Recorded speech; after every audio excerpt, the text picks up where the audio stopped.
real quick here. Today, we're going to be discussing, I'm with Tony Pace, we're going to be discussing take charge of your listing. So we've not had a class like this before. And this is more the technical side of taking a listing, preparing a listing, and so forth. So any suggestions that you guys have after the class is done, we'd love to hear it so we can build it in. If there's things that we didn't discuss or go over, there's a lot of content. So first and foremost, yes, this is being recorded. We're saving this so you guys can review it later. Jewel, my assistant, will go and index it as well. Indexing it on YouTube means that we're going to upload the whole file, and then she'll put time placeholders in there. So if you want to jump to a certain section to get a quick reference of what Tony and I are going to be discussing, you can do that. So she'll put that in there, give her a couple of days to be able to do that. We'll make the slides available for you if need be. But yeah, let's get started. So we're going to do some housekeeping stuff. Hey, Tony, you're ready to go, right? Whenever we're launching. So I'm going to talk about some housekeeping stuff, if that's okay with you. Jump in anytime. Okay, cool. So we're going to go through a couple of things. We've got a bunch of new agents that are with us, which is a wonderful thing. So let me jump into that. So if you see these agents around the market center or the virtual market center in, in Zoom classes like we're in right now, welcome them to the company. Alicia, Candace, I think I've seen some of you in here. Carrie Ann, Chris, it's already off to an unbelievable start. Chloe, David, welcome David. I think I saw David on here. Don, Jesse, I saw Jesse on here. Julie, I saw you on here. Mike, Roy, Tori, welcome to KW. You're part of a good bunch. You should feel very proud of the company that you joined. If there's anything that you need help-wise, don't hesitate to reach out to the ALC or leadership. We're here to help you on this journey. And part of that is participating in classes like this to better your skill set and be better prepared to assist your clients. Also, congratulations to the top producers. So this list here, look at that. We got our very own Tony Pace on the very top there. Tony had an unbelievable month. Great job, Tony.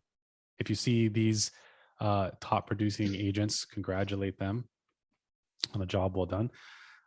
Couple of updates, and you guys may not have known this, but Tony and I worked very hard to create some templates for you guys in Zipforms, and so I highly recommend going in there and taking a look. And how this can benefit you is on the listing side or on the buy side. We've pre-completed and added to that some of the forms that are needed, as well as the language that's needed on there. So while you still have some things to fill in, a lot of the work is already done for you.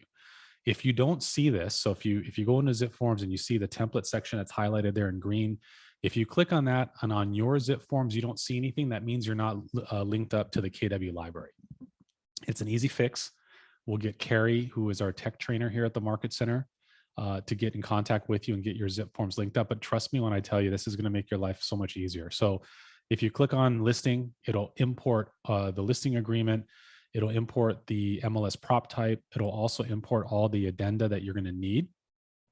If you are writing a contract and you click on conventional buyer, it's going to have the language in there, the amount of minimum days for as far as a standard goes, all the addenda that's in there too. So it just makes your life that much easier. In addition, because I think some of you guys are not using this to the full extent as well. In that template section, if you notice right there underneath templates, it says clauses on the left-hand side there. If you click on that, Tony and I have also written a lot of the clauses so you don't have to create them yourself. So we don't encourage or recommend that you create clauses. You're not an attorney, neither are we, but we review them together and with attorneys if necessary. So these are all KW approved clauses that are in there. So don't invent your own, just go to the clause library and pull them, and you can copy and paste it into your contract. So templates are in there for listings, for purchase contracts, as well as clauses. It should make your life so much easier. So please, when you can, use them. All right. Then some news and updates. Tony and I, we're just going to give some examples of things that, from a broker perspective, of what we're seeing recently. So hopefully this might help you in some of the things you're dealing with.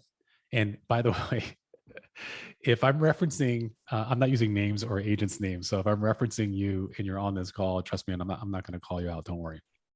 This is really just for collaboration and learning together. J3 final walkthrough scenario. This has come up, which I think is an interesting one. So as you guys know, that's on the purchase side when we're writing an offer. Our KW standard to protect the buyer as best as we can is to have 5 days in J3, right?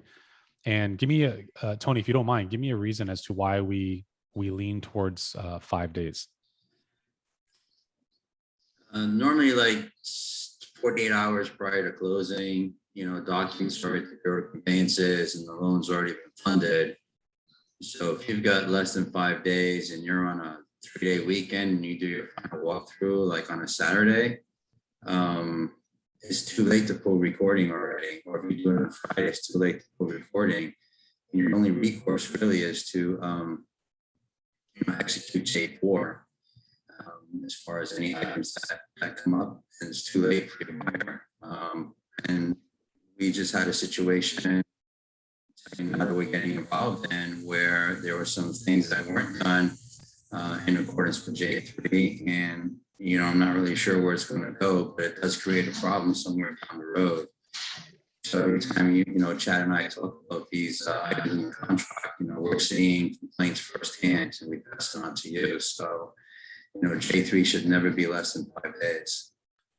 Yeah. So what the whole point of what Tony's referring to is it gives the buyer and the buyer's agent, which if it would be you if you're writing the contract on the buy side, is an opportunity to react if you see something that's unacceptable, no more damage or repair that you guys have agreed on that wasn't done, or whatever the case is, to actually respond and either get it resolved, get a remedy, do a withholding or whatever it is. So it gives you that buffer, that enough time to react. And in some cases, you might need to have another inspection of some sort, whether it's a roofer, if it's a roof issue, or a plumber, or whatever the case is. So that 5 days gives you that time frame. With that being said, here's the interesting thing is what happens, guys. I'm just curious. I'm going to throw it out there. Feel free to in the chat or unmute yourself. But what happens if you do is, so if you put 5 days, which again is the KW standard, 5 days for J3, but you do your walkthrough for sake of time, or you're kind of reaching out to the listing agent, say, hey, when can I do the walkthrough? And they say, hey, Thursday, and it happens to be 3 or 4 days instead of 5 days. What happens in that scenario? Anyone? You can come off of mute, or you can throw it in the chat. They've already signed closing documents, most likely. That's one thing. Sure, they could have. What else? Anyone? Don't make me call the agent whose broker number is 00001. That's Tony, by the way. That's a Tony joke. Tony, what happens if the buyer does their walkthrough in 3 days as opposed to the 5 days that it states in the contract? J3 is waived. If you do it less than 5 days, you've already waived your J3. So you don't have any recourse if there's anything wrong. Guys, that's huge. That's a huge thing that we have to make sure that we pay attention to. So it's not so much just to put 5 days on there and then just assume that we're protected, but we have to be able to respond within that time frame. Otherwise, the buyer's rights are completely waived. So what that means is it's really important for you guys on the buy side to keep your finger on the pulse in terms of the time frame of your transaction. What we want to do and what's important for the buyer on the buy side is different than the seller on the listing side. And so if you are reaching out to the listing agent saying, hey, we're going to do our J3, and they push back to a date that's outside of that 5-day mark, don't fall for it. Don't do that. Because I'm not saying they're trying to do something malicious, but they could inadvertently be pushing you and creating an opportunity where your buyer no longer has any rights. So you should be either extending that time frame or react by way of an amendment, or reacting in some response to ensure that you're doing it within 5 days. So that's super important. Dean asks Tony about the final SAT waiver. What about it? What about it, Dean? You're talking about when you pull it so that you can't, the thought process being that you can't close without it?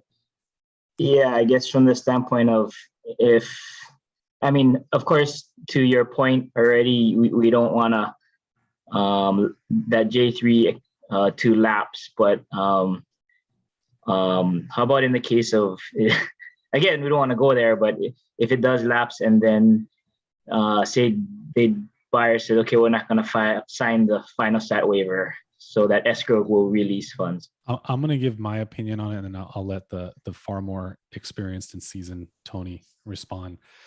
But in my opinion, the two are related but not. Meaning, one of them, you could push an issue for not having that stat waiver completed, but that's an escrow. That's a third party document. That's not part of our real estate contract, and so therefore it doesn't restore the actual rights that are provided within the contract. So, if you have both, that's great. If you did your final walkthrough and you're within 5 days and you've withheld the SAT waiver as a point of negotiation to try to resolve some issues, and then you're probably using the SAT waiver in the right way.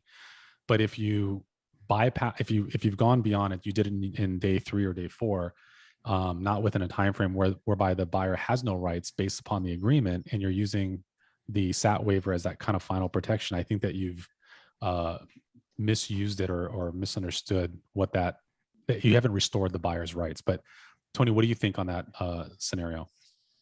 Well, also, if you're using the satisfaction waiver, to get funds withheld into escrow, you also have to submit, copies of invoices for the work that needs to be completed. So you just can't arbitrarily say, hey, go ahead and withhold $5,000 from the seller's proceeds because there's a broken faucet or there's some electrical issues. Like, you have to have all that stuff all prepared to go. Otherwise, escrow is going to take their instructions from, both the buyer and seller, which is an agreement. So, if you have all the documentation in order, then yeah, you can go ahead and try and get some funds withheld and get released to your buyer.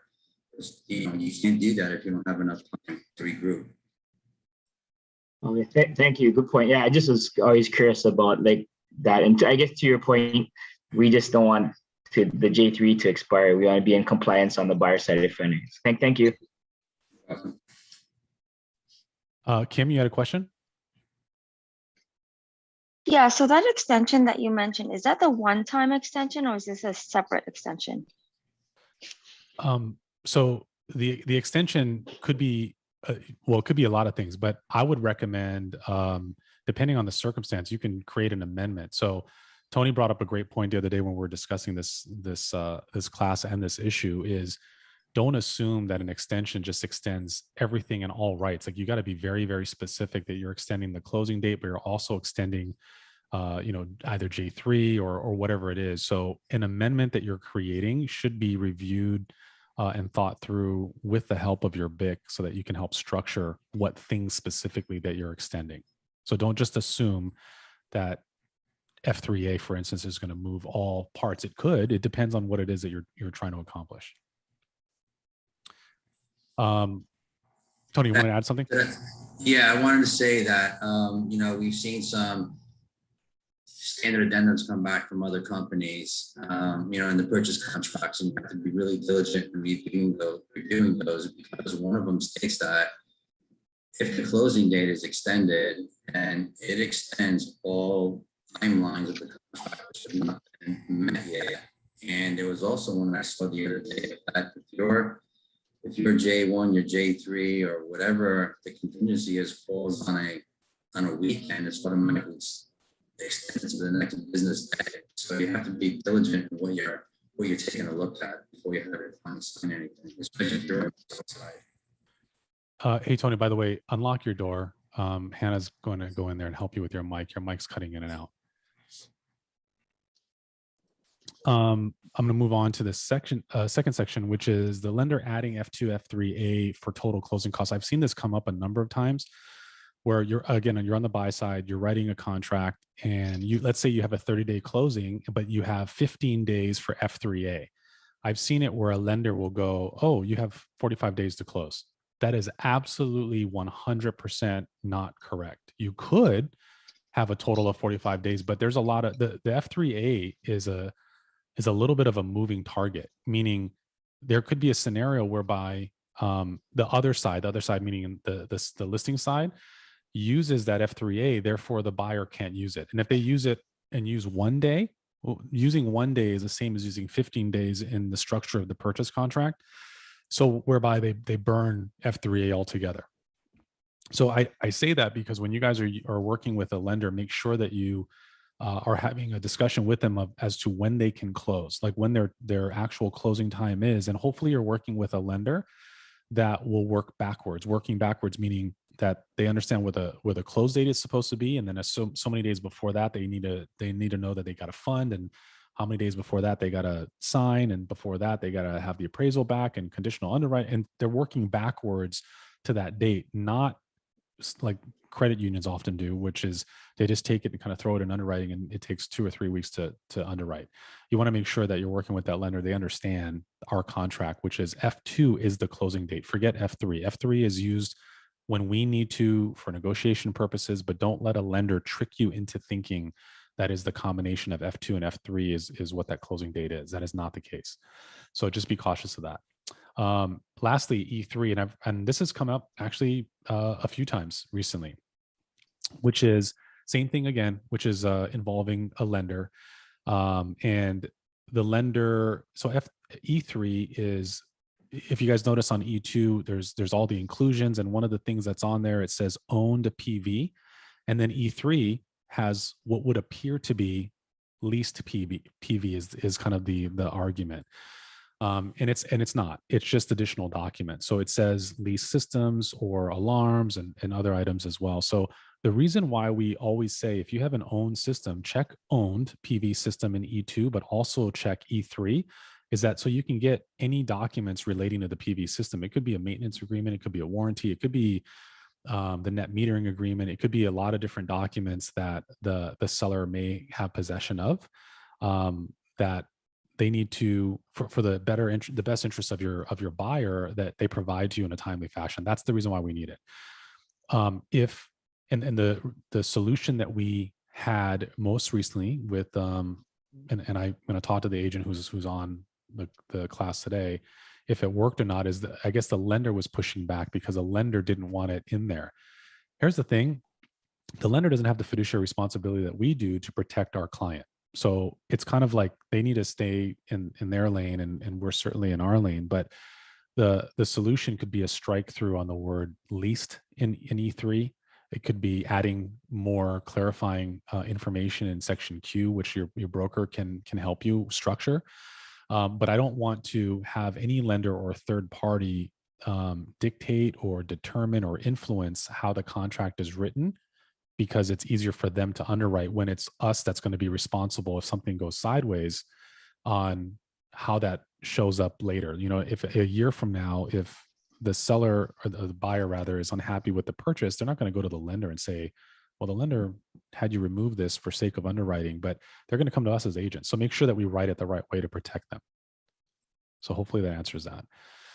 So what's the point of today's goal? If it exceeds, an hour, which it probably will. So around 10:30, we'll take a short 7-minute break, and then we'll come back.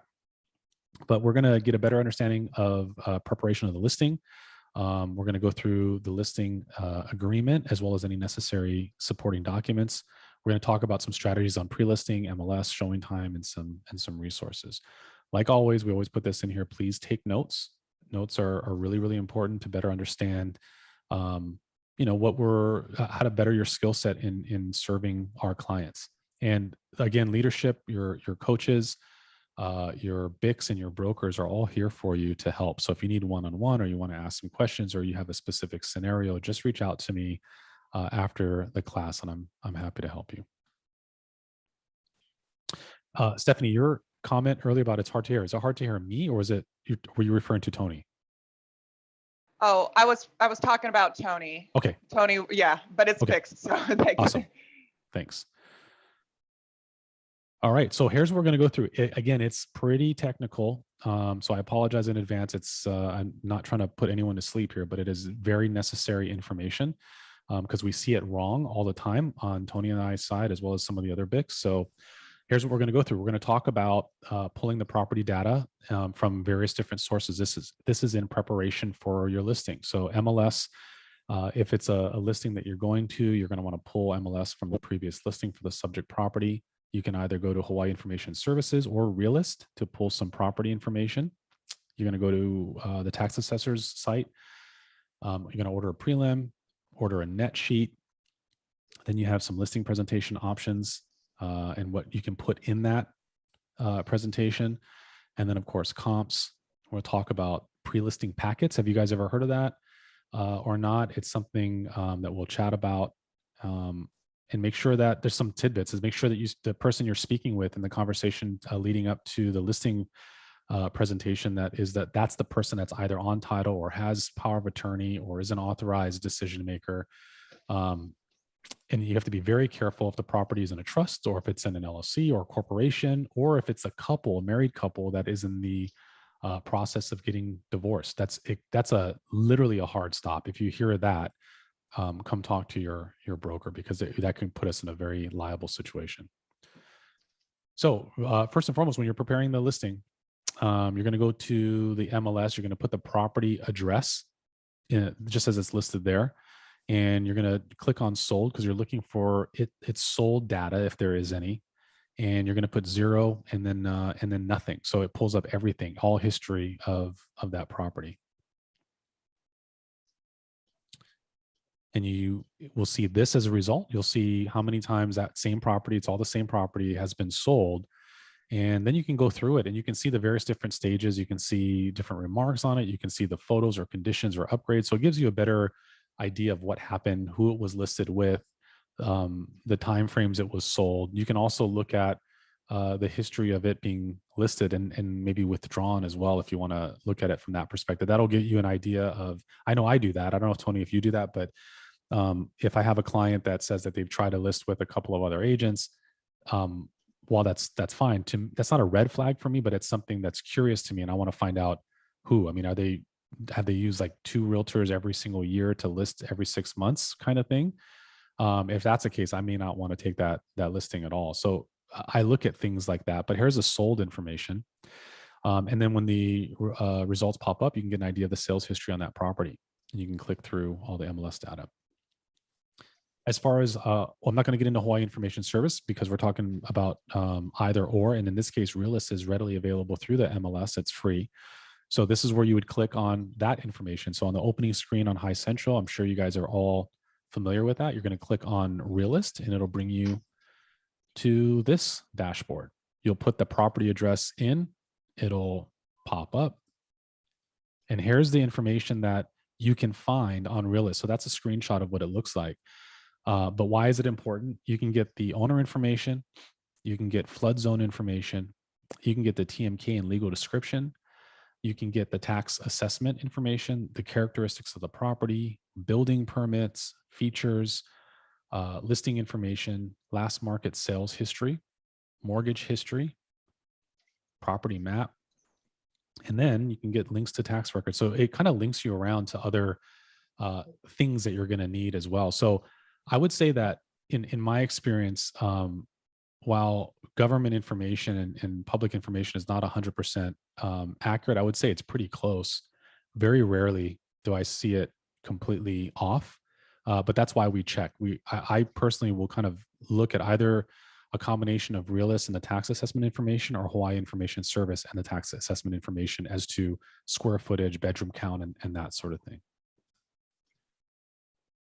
So when you click on that little circle, that red circle, the TMK, and for new agents, the TMK is the map key, which is kind of like the social security number of the property. So it's unique to that property. And when you click on it, it pulls up your Honolulu Tax Assessor profile. And so, I mean, you can find it by just Googling Honolulu Tax Assessor's office and searching it that way. But if you click on the TMK through Realist, it brings you there automatically, which is a huge time saver. So what other information is available through this page? You can see right there is the plat map. So if you click on the plat map, that's what pulls up. You can see in reference to the subject property where it is on that plat. You can also see the parcel map. And if you click on that, It'll show you a satellite view of the property. These are all things, by the way, that I do recommend that you print out in going to a listing presentation. It just shows how prepared you are when you're sitting in front of the client. I will tell you, whenever I've competed in for a listing, most of the agents I'm competing with from other companies are talking about themselves rather than spending time talking about the property and talking about the sellers. Kim, did you have a question? Yeah, so if you had conflicting information on square footage, let's say, would one source be more reliable than the other? Or would you just say, let's just say the lower square footage so that you don't get sued later because they say like, oh, this is 10 less than we measured and it's 10 less than what you listed for. So now we're going to sue you. If you have conflicting information, I would probably lean with Realist or Hawaii Information Services, but I would look at both. So if you have conflicting information, look at both Hawaii Information Service and Realist to find out if their information is consistent versus Honolulu Tax Assessor. But you can also dig a little bit deeper. And this is where it's not a solid answer, because this is where your BIC can come in and help you is we would probably start looking and seeing if there's any permit information. If there's open permits, that's probably why there's a conflict in square footage.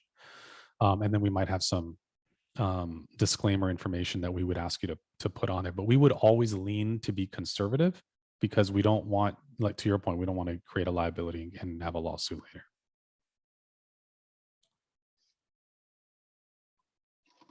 If you click here or you see that red circle, it'll say how to calculate your property taxes. A lot of people don't know how taxes are even calculated to begin with. So when you click on that, it gives you the breakdown, $3.50 per thousand of assessed value. And for new agents, assessed value is not market value.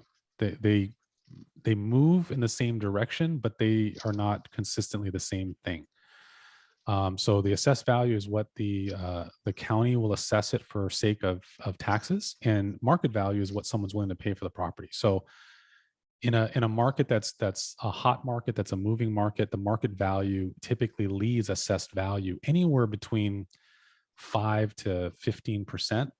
In a soft market or a softening market, and this was the case in California when I practiced in California for a while. When the market softened, it was a different direction. So the property taxes were here, and market value was lower, and everyone who would buy a property would immediately complain to the county assessor's office and say, hey, this guy sold his home for $100,000 less. Can I lower my value? So it's like everyone's complaining about something. They either want their home to be the most expensive in market value, or they want to pay the least amount in taxes. Here's a good thing with Hawaii is I think that we are number 2 in the country for the lowest property taxes. So we're super inexpensive. If you've not been anywhere outside of Hawaii, then you may not know that, but trust me, as Kim's shaking her head, California, right? California is super expensive. My house, when I bought it, was 310, and my taxes based on that assessment is double of $1 million house in Hawaii. Yeah. So the good and the bad is it's 1.25% in California, but they have what's called Prop 13. So they only increase it by 2% a year instead of reassessing. Did they do away with Prop 13 already? They're trying. No, but that's only on the main assessment. There are additions because it's gone up $2,000 since I bought the place.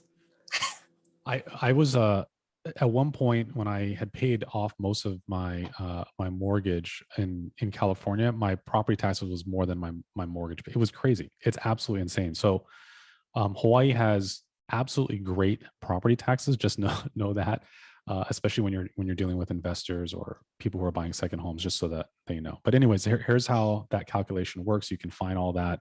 You can provide that to. That's a great resource to provide to potential buyers too. If you click on this Department of Permit, the DPP, it'll take you to this, which is all the information on that property that shows up. Now, that's not a full permit package, but it's what's available that's being linked over with the tax assessor information. So it's still helpful. It's free. You can print that out and have some sort of resource to look at. Also, that's available on the tax assessor site is the improvement information, which is really helpful because it'll break down specifically what it is that they may have done. So when you're talking to them about the improvements that they've made, you can use this as a little bit of a blueprint to guide your conversation. residential additions, as you can see there, sketches, building and other improvements and permit information as well. Sales information, current tax bill. And here's the historical tax information on that subject property. And then, so we've gone through MLS, we've gone through the Hawaii Information Services or Realist. We've gone through Honolulu Tax Assessor. These are the items of things that you're going to need in your listing presentation, or certainly to have to upload on a new listing. And then you're also going to want to order a prelim. So you guys can use whomever you want to use, but a lot of new agents will say, well, how do I order a prelim? Just literally type an email and order the prelim. So put the property address in there and ask for that prelim to be sent to you. And it usually takes, depending on who that escrow officer is, it usually takes anywhere from 1 day, sometimes as long as 7 to 8 days if it's a unique situation or something that is a little bit of a hindrance on the property. There are some escrow officers or escrow companies that have an automated ordering service through an app or their website. So this is just a one way that you can do that. Here's the other thing that I recommend always. I'm a big proponent, and I know Tony is as well, of just planning ahead and making sure that, my escrows and my listings never fell apart because I set the proper expectations. And what that means is, one thing you never want to do is allow a seller to walk into a scenario where they don't even know what their proceeds are. And how you avoid that is based on some comps or just on some general estimates, I would order something called a net sheet. And a net sheet is what the seller will walk away with in terms of proceeds. And there's 2 versions of it that I typically use. This one is in preparation for listing. So this is information that I have. Information that I have might be based on comps. It's not based on me physically in the property yet. So I might change that around a little bit based on upgrades or condition. But I kind of get an idea. And the reason why I do it at 880, 890, and 900 in this scenario is I'm kind of ballparking it. So I'm like, hey, worst case scenario, we'll put on the market, we'll get 880, or on the higher side, 900. That's a moving target that you can be in control of. Then I break down the fees. So here's what it's going to be: standard title, owner occupied, the seller's a veteran, because there's different discounts at different escrow companies. Here's what the total commissions are, and break down each side. Here's some of the seller anticipated costs are. And I send that over to escrow. Now, one thing that's missing in here, if you guys notice, because again, I don't have this information, I may not have this information this early on, but I don't know what the mortgage is. So if they have a mortgage balance, that's clearly not represented in there because I don't know it yet at this stage. When I do have that information, I absolutely send that over to the escrow officer. They'll get a more accurate amount and put that in there, because now there is zero concern or question about what the proceeds are that a seller might walk away with. And it's just, again, it's super, super helpful to get ahead of things like this. The other thing when I've spoken to sellers about, especially like maybe military or a first-time home buyer that is thinking about not selling and thinking about renting, our job is to provide information and also to explain potential risk and pitfalls. One thing that I would absolutely consider doing in here that as you notice is not in here because it says owner occupied, but if this was a veteran, a VA that's being PCS'd out, and they're telling me, hey, we might consider selling or we might consider renting, what's one thing that I should put in here to better illustrate what their path looks like in the future? That one thing would be HARPTA. So that HARPTA fee, I would have them include in there, because that changes everything. Like that gives them a snapshot into the future of what is HARPTA, Tony, right now? Is it 8.25? I think it's 8.25% of the total sale amount, right? Yeah, 8.25. Yeah, so that's not 8.25 of the proceeds, mind you. It's 8.25 of the sale amount. That's so huge. And by putting that in there, and you're not an accountant, so you're going to say, please consult your CPA, your accountant on the tax, your own specific tax situation. But just know that this is the thing that is being taken out as required for a non-resident seller. So it's, if you're a foreign investor, it's FERPTA, which is an even higher rate. or the most common one is a non-Hawaii resident, which is HARPTA. This would be for the sale of an investment property. So if they're asking you information on selling it as owner occupied, HARPTA doesn't apply. But if they're saying, hey, I'm also considering the possibility of renting it out in the future, you want to explain that, worst case scenario, this is what that future could look like. So talk to your CPA to get a better idea of what that is. However, you could also be hit with these fees that are illustrated here under the fee section, but also 8.25%, which is a huge amount. So let me see here. Okay, Lisa's monitoring. Am I still Candace? I'm cutting in and out. How's my my sound? Not for me. I hear you No? fine. Okay. All right. And so when they send you the breakdown, that net sheet, this is what it's going to look like. So this is a simple one. Obviously, as I mentioned before, they'll break it down. You see on the very top, it says 880. So you can break it down. I usually do, I think Tony does the same thing, 2 or 3 versions of it, depending on price point. This one's 880. They'll have taxes in there. They'll have the listing side, the selling side. By the way, new agents get this confused all the time. Selling side is the buyer's agent, not the listing agent. People think the listing and selling agent is the same agent. It's not. Listing agent is the person that's listing the property for sale. Buyer's agent or listing agent is a selling agent or buyer's agent is the same thing. So it's broken down there. Then you have the title fees, you have the recording fees, the payoff of mortgage, as you know, is blank, as I'd mentioned before. That's just going into the equation is to see what the proceeds are. And then, I bring this information with me when I go to the presentation, the listing presentation. As far as listing presentations go, so we covered the property data information and where to get that. Again, you're going to need that when you do the presentation. You're also going to need that for sake of compliance and gathering that information and where to put that, and that you can upload all that stuff into Command once you get started. But on the listing side, there are so many resources that KW have. So if you have your own listing presentation already that you're using that you're happy with, no problem. Keep using that same thing. But in addition, we have templates. So in Command, and Carrie, I think, is on here too. Carrie can help you with that. But there are, and I just did a simple search, there are all kinds of things that you can pull in to create your own custom listing presentation. Here's the other cool thing too. If you came from another firm and you had a listing presentation that you liked better at that other firm in a PDF format, if you upload that in here, it can take apart the layers of the PDF. So all you got to do is just take out logos and you can insert our logo in its place. So you can do all kinds of customization using that feature in Command, which is really nice. The other thing is, I don't know if I get into it yet. So here it is. So if you were interested in a pre-listing packet, I used to use them.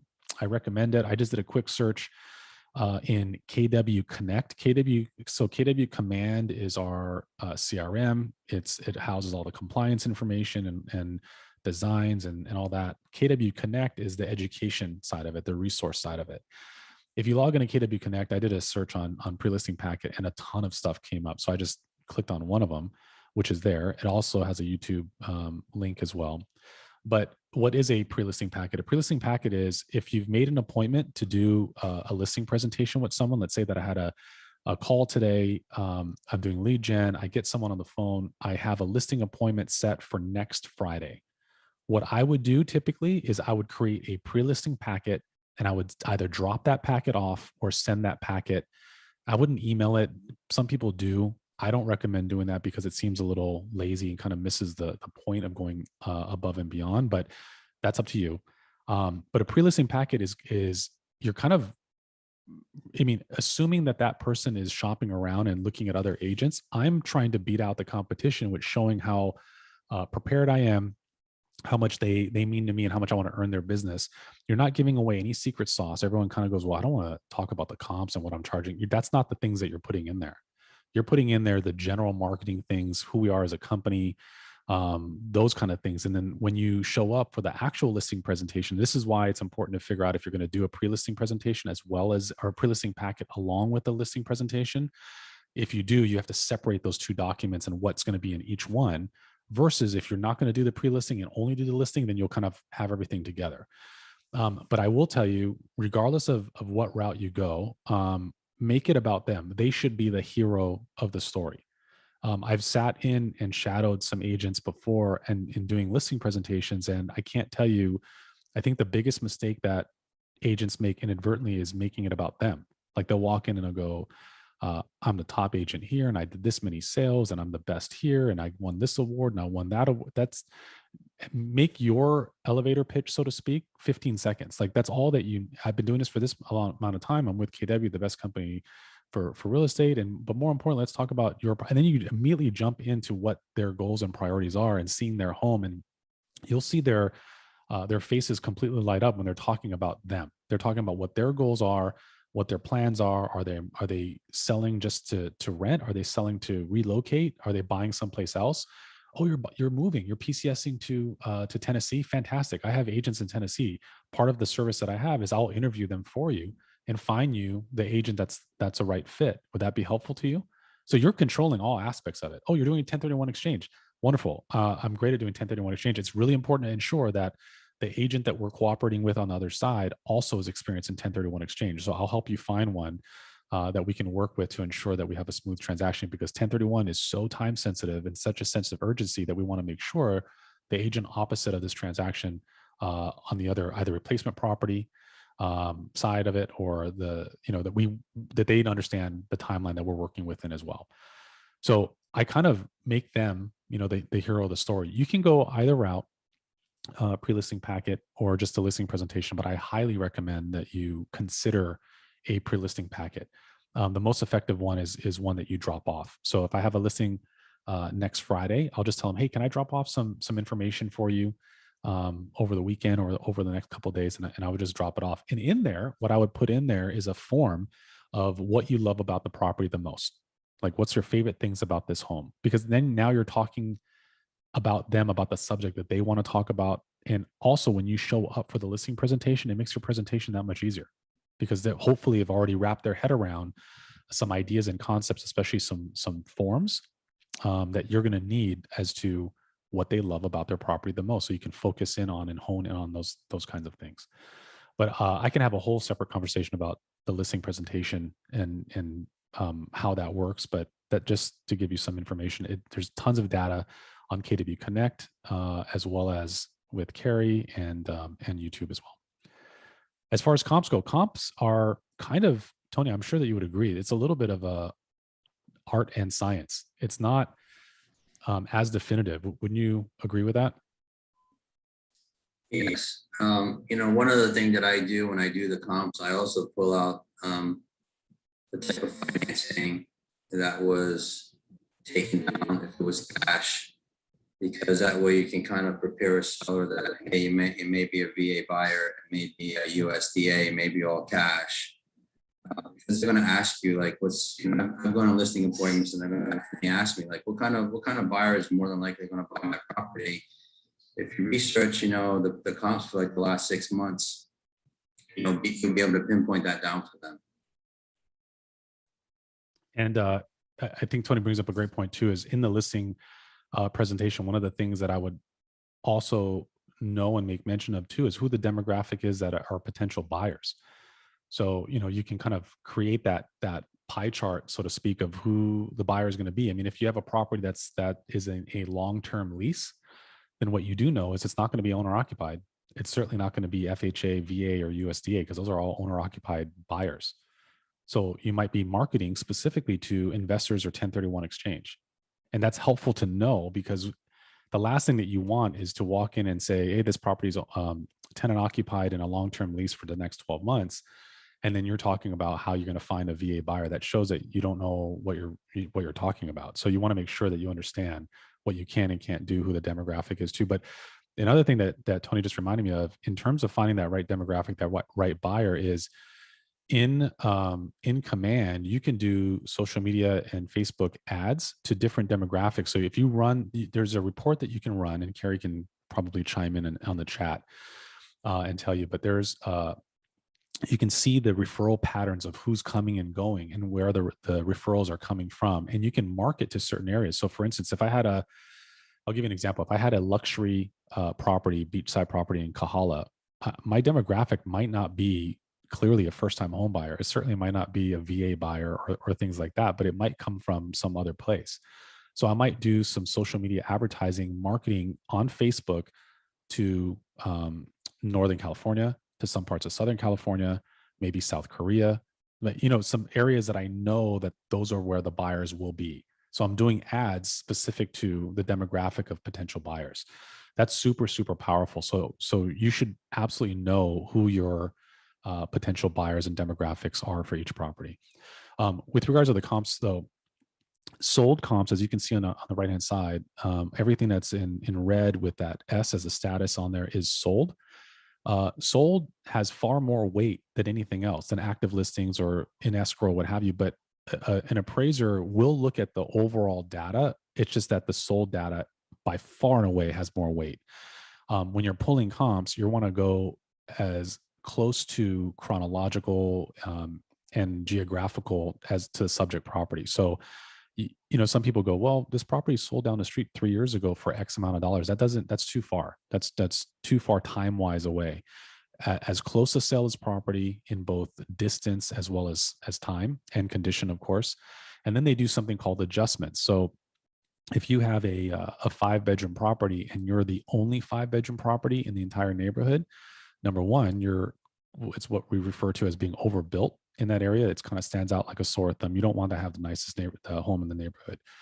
And then they're going to have to do something called an adjustment, which gives you credit to properties. So if it's only 4 bedrooms and you're the 5th bedroom, the only one that's on there, they're going to give a credit or an adjustment to add a little bit of value to it. But if you want to know how to do comps a little bit better, guess what? I just took this class and it's a pretty good class. It's through High Central. If you go to highcentral.com and you click on the member site, it pulls and you click on the calendar. It will allow you to search for all different kind of classes that become available. Some of them have costs, some of them don't. This is learning CMAs, so comparative market analysis. And there are ones for this month, the next, and December. So I highly recommend. Does that fulfill my CE requirement? Some of these have CE. So there are Core A, Core B, which is the required, I think I forgot which one it is that's not available till next June, but this would fulfill electives. So you can take a ton of I typically take more classes than are required because I want to learn, but this does fulfill an elective credit. So what documents are needed for a listing? We talked about some of them, but here's as far as the listing documentation, it's exclusive listing agreement, the MLS prop type form, and then there's a few different ones. There's single family, there's condo, townhome, there's land, there's multifamily. Those are pretty much the 4 that you're going to be using. Then we require you to have the KW Standard Addendum. We require you to have the COVID Addendum, and it says disclosure base. I'm going to explain that in a little bit. Dual agency. How do you know it's a dual agency yet? I'm just taking the listing. We're going to explain that in a second as well. And then First Hawaii Title ABA. ABA is affiliated business arrangement disclosure, and that's disclosure based as well. And I'll explain why. So here's the listing agreement. And I'm just going to go through this pretty quick. Here's the good news, in my opinion, with the listing agreement versus the purchase contract. Purchase contract is kind of complicated. It's a little bit of a chessboard, and there's a lot of moving parts to it. I don't think there's nearly as much liability on the listing agreement side than there is on the purchase contract side, but you still have to know what it is and what you're doing. So a couple of things that I see people miss all the time is make sure on the very top there's an X where it says brokerage firm is a realtor on the very, very top. People miss that all the time. Authorized representative title is for trusts or LLCs or POAs. If it's a single seller, which is most often the case, you don't need to put anything in that section.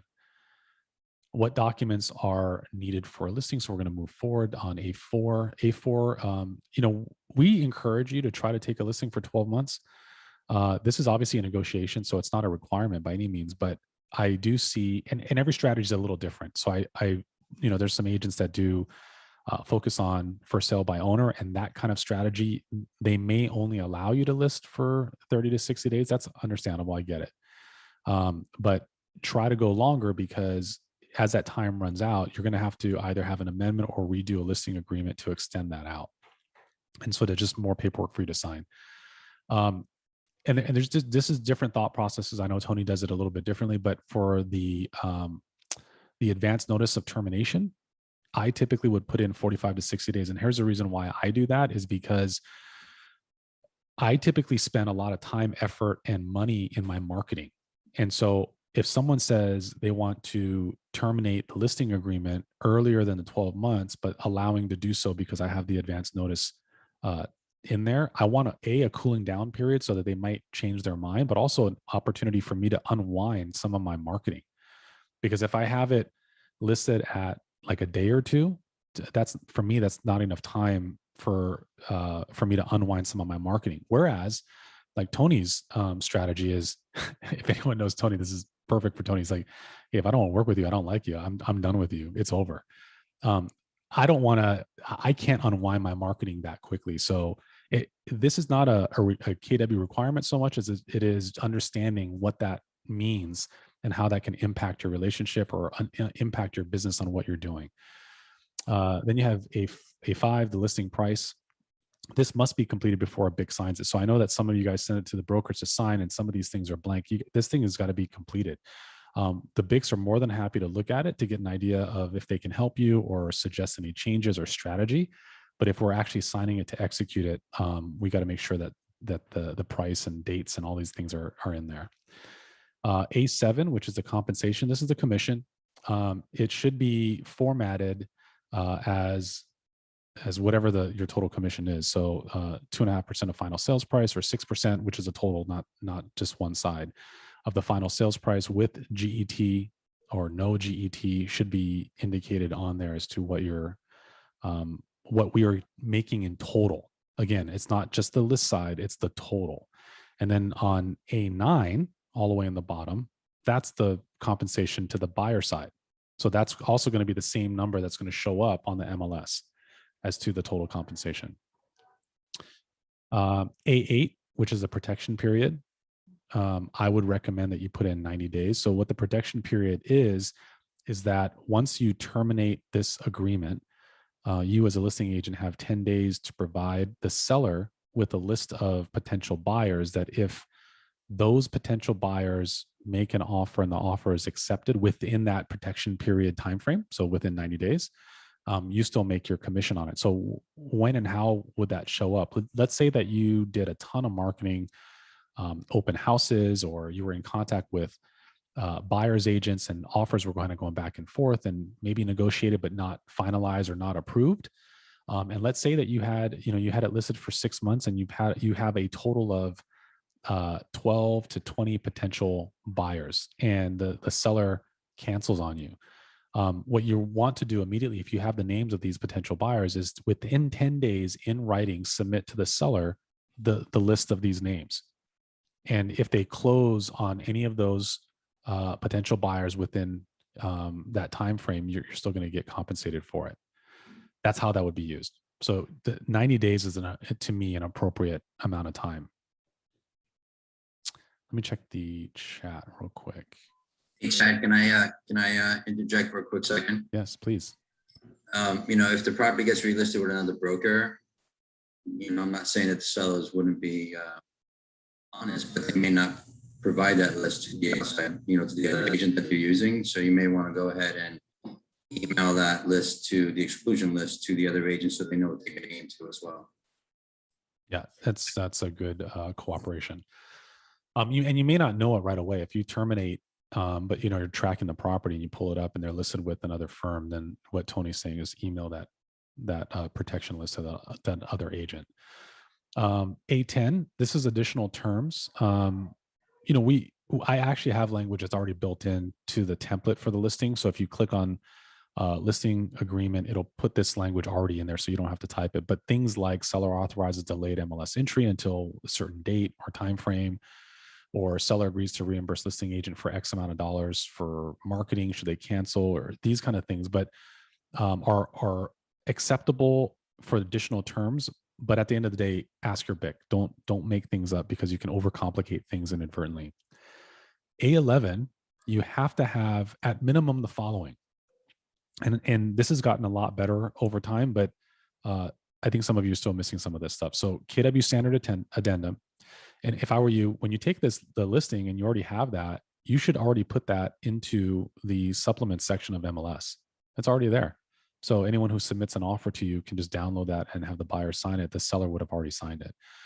So dual agency, COVID addendum, and first Hawaii title, those things should all be listed under A11 at minimum. There could be more, like if they're doing a 1031 exchange or some other type of applicable addenda can be on there as well. But these are the 4 that are required. So when you guys submit to Rob, who is our compliance officer, and he kicks things back and you have a listing, it's likely because you've listed something here like KW Standard Addendum or dual agency, but you didn't upload that into compliance. So if it's in here, there should be some corresponding documents to support that. That's what he's looking for. So the other thing that we need is a prop type form. I'm sure you guys have all seen this before. It comes in different forms. There's a single family, there's condo, multifamily, there's vacant land, there's a master condo, which we don't typically would use. These are the 3 most common ones. So the way that you would pull this up is through Zipforms. And if you notice on the bottom here, it says the screenshot of Zipforms.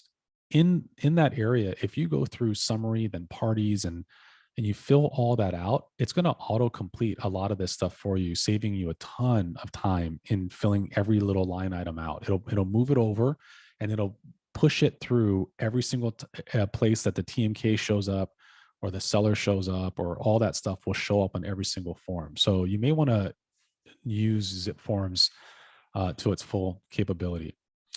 But anyways, to the right, you'll see what that form looks like. This is the single family version of it versus the condo version.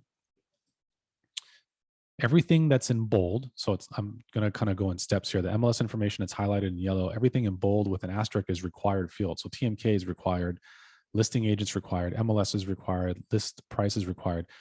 Here's the thing, MLS is, while it's required, they give it to you. They, meaning the MLS, gives you that unique MLS number. It's not required to be put on here because you don't even know what it is yet at the time you're filling this out. But you got to have your list price. I get this sent to me all the time without a list price. You have to have that completed.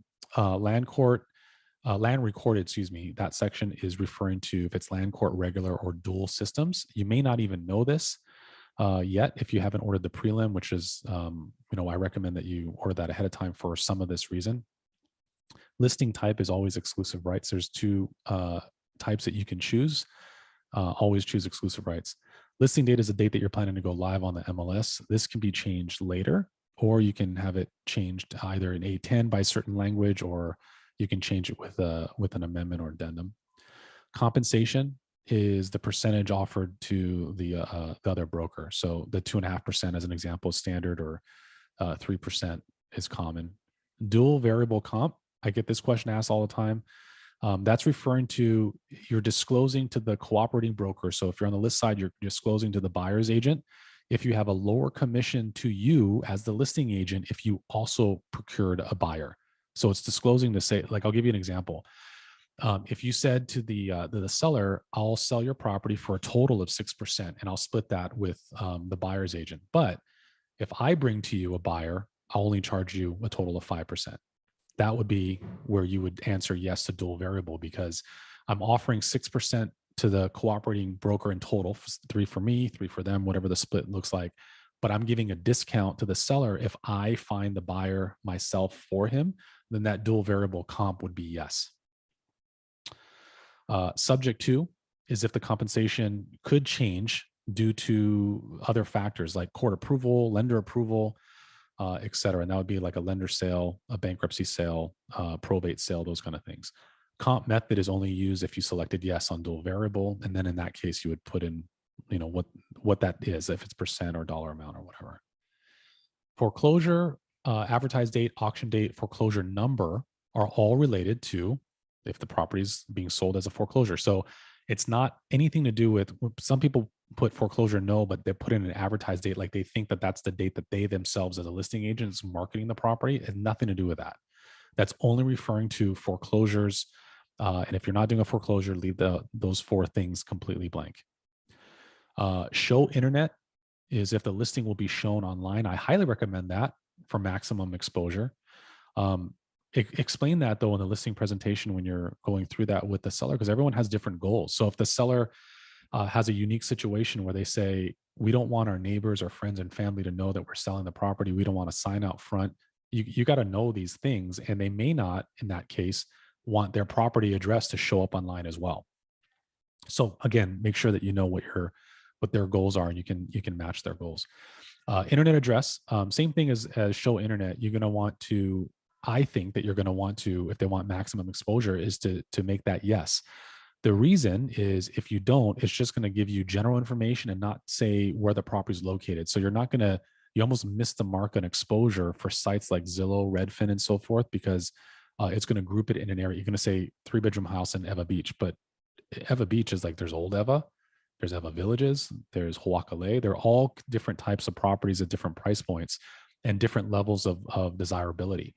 So it's, to me, very, very important to make sure you have the address so that a potential buyer can see exactly what neighborhood or community is located in. But again, assuming that that's what the seller wants. Lockbox, self-explanatory. If there's going to be a lockbox on the property, GE paid by seller. So if you've in your listing agreement, if it says 6% plus GE, this is where it might show up that you're also paying the buyer side GE. If it's no, then the answer would be no. Listing service is always full service, always. We're not a discount broker. We don't do list only or anything like that. So we're full service. Lockbox serial number, there are different schools of thought on this. Mine is that you should use the most secure equipment and technology that we have, which is in our case, SentryLock. We have a service that we've arranged with SentryLock. With the board for SentryLock boxes. And Carrie is helping to facilitate that. So if you have a listing, the SentryLock boxes, I think, are $150 to purchase, or they're completely free per individual use. If you fill out a form and you have access to it and you can control it, you can see who's coming in and out. You can shut that down if you don't want people to access it. So it's really, really highly recommended that you use it. You can, of course, use one that you get from Home Depot or whatever, but know that they are not as secure. You don't know who's coming in and out, and that absolutely can be hacked into. So just be aware of that. Tony brought this up the other day, which I thought was brilliant. Thank you for bringing it to my attention, Tony. So as we're talking about the show internet address portion of it, this is a snapshot or screenshot of what you see on the MLS side when you're entering this in. And his question was, should we allow comments or should we allow AVM? AVM is an automated value method, is what that stands for. My recommendation for both of them are no. And here's why. What that means is if you've selected yes, show internet, yes, show internet address, which I recommend both of them under normal circumstances. Let's say that this property is now being shown on Redfin or on Zillow. What it does is it allows comments to be seen or be made on that site, as well as for that other site to put a value on your property. Both of those things I recommend no. Here's why. Let's say AVMs or automated value methods through Zillow or Redfin or those kind of things aren't terribly accurate, right? We already know that. So let's say that you have a listing and it's 800,000 and there's tons of upgrades, and maybe you have permitted additions, so everything's good, but it's not showing up on the county records as being completely permitted, even though the seller has the permits already done. It's just not caught up yet on the public record side of it. And Zillow is saying that the value is 650, but you have it listed at 800.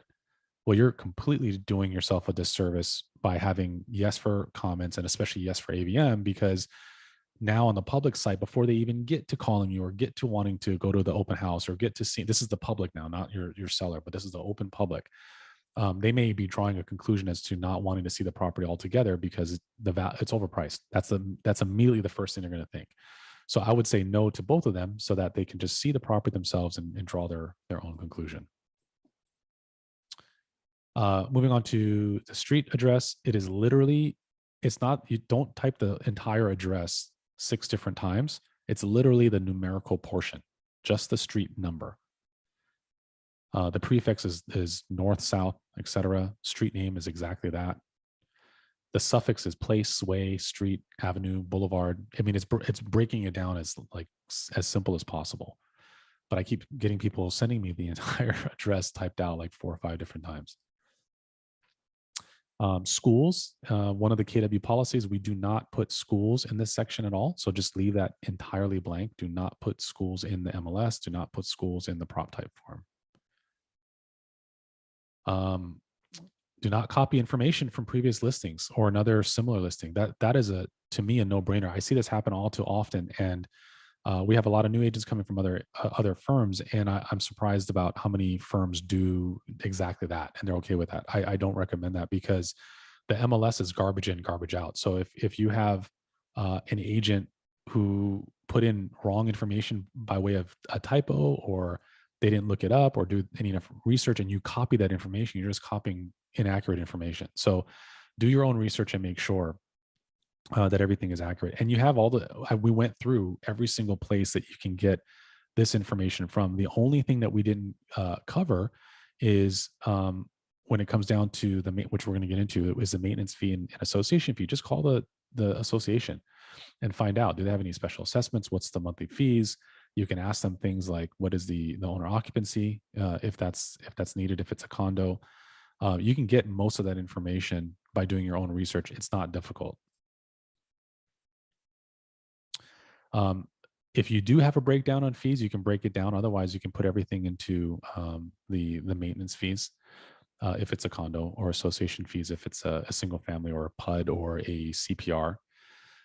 The other fees, what I would do is I'd put the other fees as special assessment if you already know what that is, especially if it's a temporary fee, because once in a while in a condo or townhome, there may be a short-term assessment of like 24 months to pay for a new elevator or new roof or whatever it is. And there's a special assessment of $36. That's one that you want to maybe break down so that a potential buyer knows that this is what the normal fee is, but then for the next 24 months, there's just $36 fee. Home exemption, that can be found in the tax assessor's information. And so here's what that looks like. Here's a screenshot of that same information that we looked at from the tax assessor's site. It says the tax assessor's year, the property class, if it's residential or otherwise, what the assessed land value is, the building value, or what we call the improvement value. Then there's a total property assessed value, the total property exemption, and then the total net value. So all the information that you need is right there, all in yellow. If the property is a leasehold, make sure you have the necessary leasehold information before entering it onto the MLS. And the reason why that's important too, and it's not, again, same thing, it's not difficult to get. You just gotta ask, you gotta be prepared. There's information that you need on here. Is there like a date, a termination date of the lease? Is there a renegotiation date? Do they already know what that amount is that it's going to be changed to? But it's called a renegotiation. There's nothing to negotiate, really. I mean, if they know the amount, if that amount is what it is, those things are super, super important. There's in my previous firm, there's a couple of lawsuits, most of which were surrounding leasehold and disclosure of leasehold and what that amount is and when that's coming due and so forth. It's really, really important to have that in there. And again, it's just you being properly prepared. So if you're dealing with a leasehold, don't list it on the MLS until you have the leasehold information. If you have more questions about that, just talk to your broker. Public remarks, super important. This is where you get to be a little bit of an author and be a little bit of an artist and be creative as to selling your property, so to speak. One of the things that you want to make sure you avoid is exaggerating, hyperbole. You want to make sure that you don't inadvertently commit any fair housing violations. I attended a fair housing class recently, and you would be surprised as to the number of violations on that many listings have. And it's clearly not blatant. It's not meant to be harmful or directed or steering or malicious to any group, but it's just what they classify as a fair housing violation. So if the most common one is like a short walk to the beach, that you can't do that. You can say close proximity to the beach, or nearby a beach, but you can't say close walk to a beach. You can't say perfect home for a family. Can't say the neighborhood is kid friendly. You can't, not that you would say this, but you can't even say like he or she. You can't even make reference to gender. That could be a fair housing violation. So the point is, you can be, creative. Don't embellish. Don't exaggerate the condition of the property or what the property is or isn't. But just stick to being as objective as possible. Kim, do you want to ask something? So would close to schools also be a violation? No, close proximity to a school is not. Walking distance to a school would be. Okay. So you can kind of infer schools, meaning schools, kids. Well, I wouldn't say like, close to a school for your growing family. I probably would not say, because that's a different, that takes it down a different path. But you can say it's nearby, or a mile away from this school or close by to this school. That in and of itself is not. Gabby brings up a good one too. I don't even know the answer to this because it's I don't know. Tony, what do you think? She's asking like, what if, because there's certain things that are named, right? So she says jogging paths. We're not saying jogging. It's called a jogging path. That's a pet friendly building is not a violation. For recreation. What'd you say? Recreation. A path for recreation? Yeah, jogging. I don't see any issue with jogging path.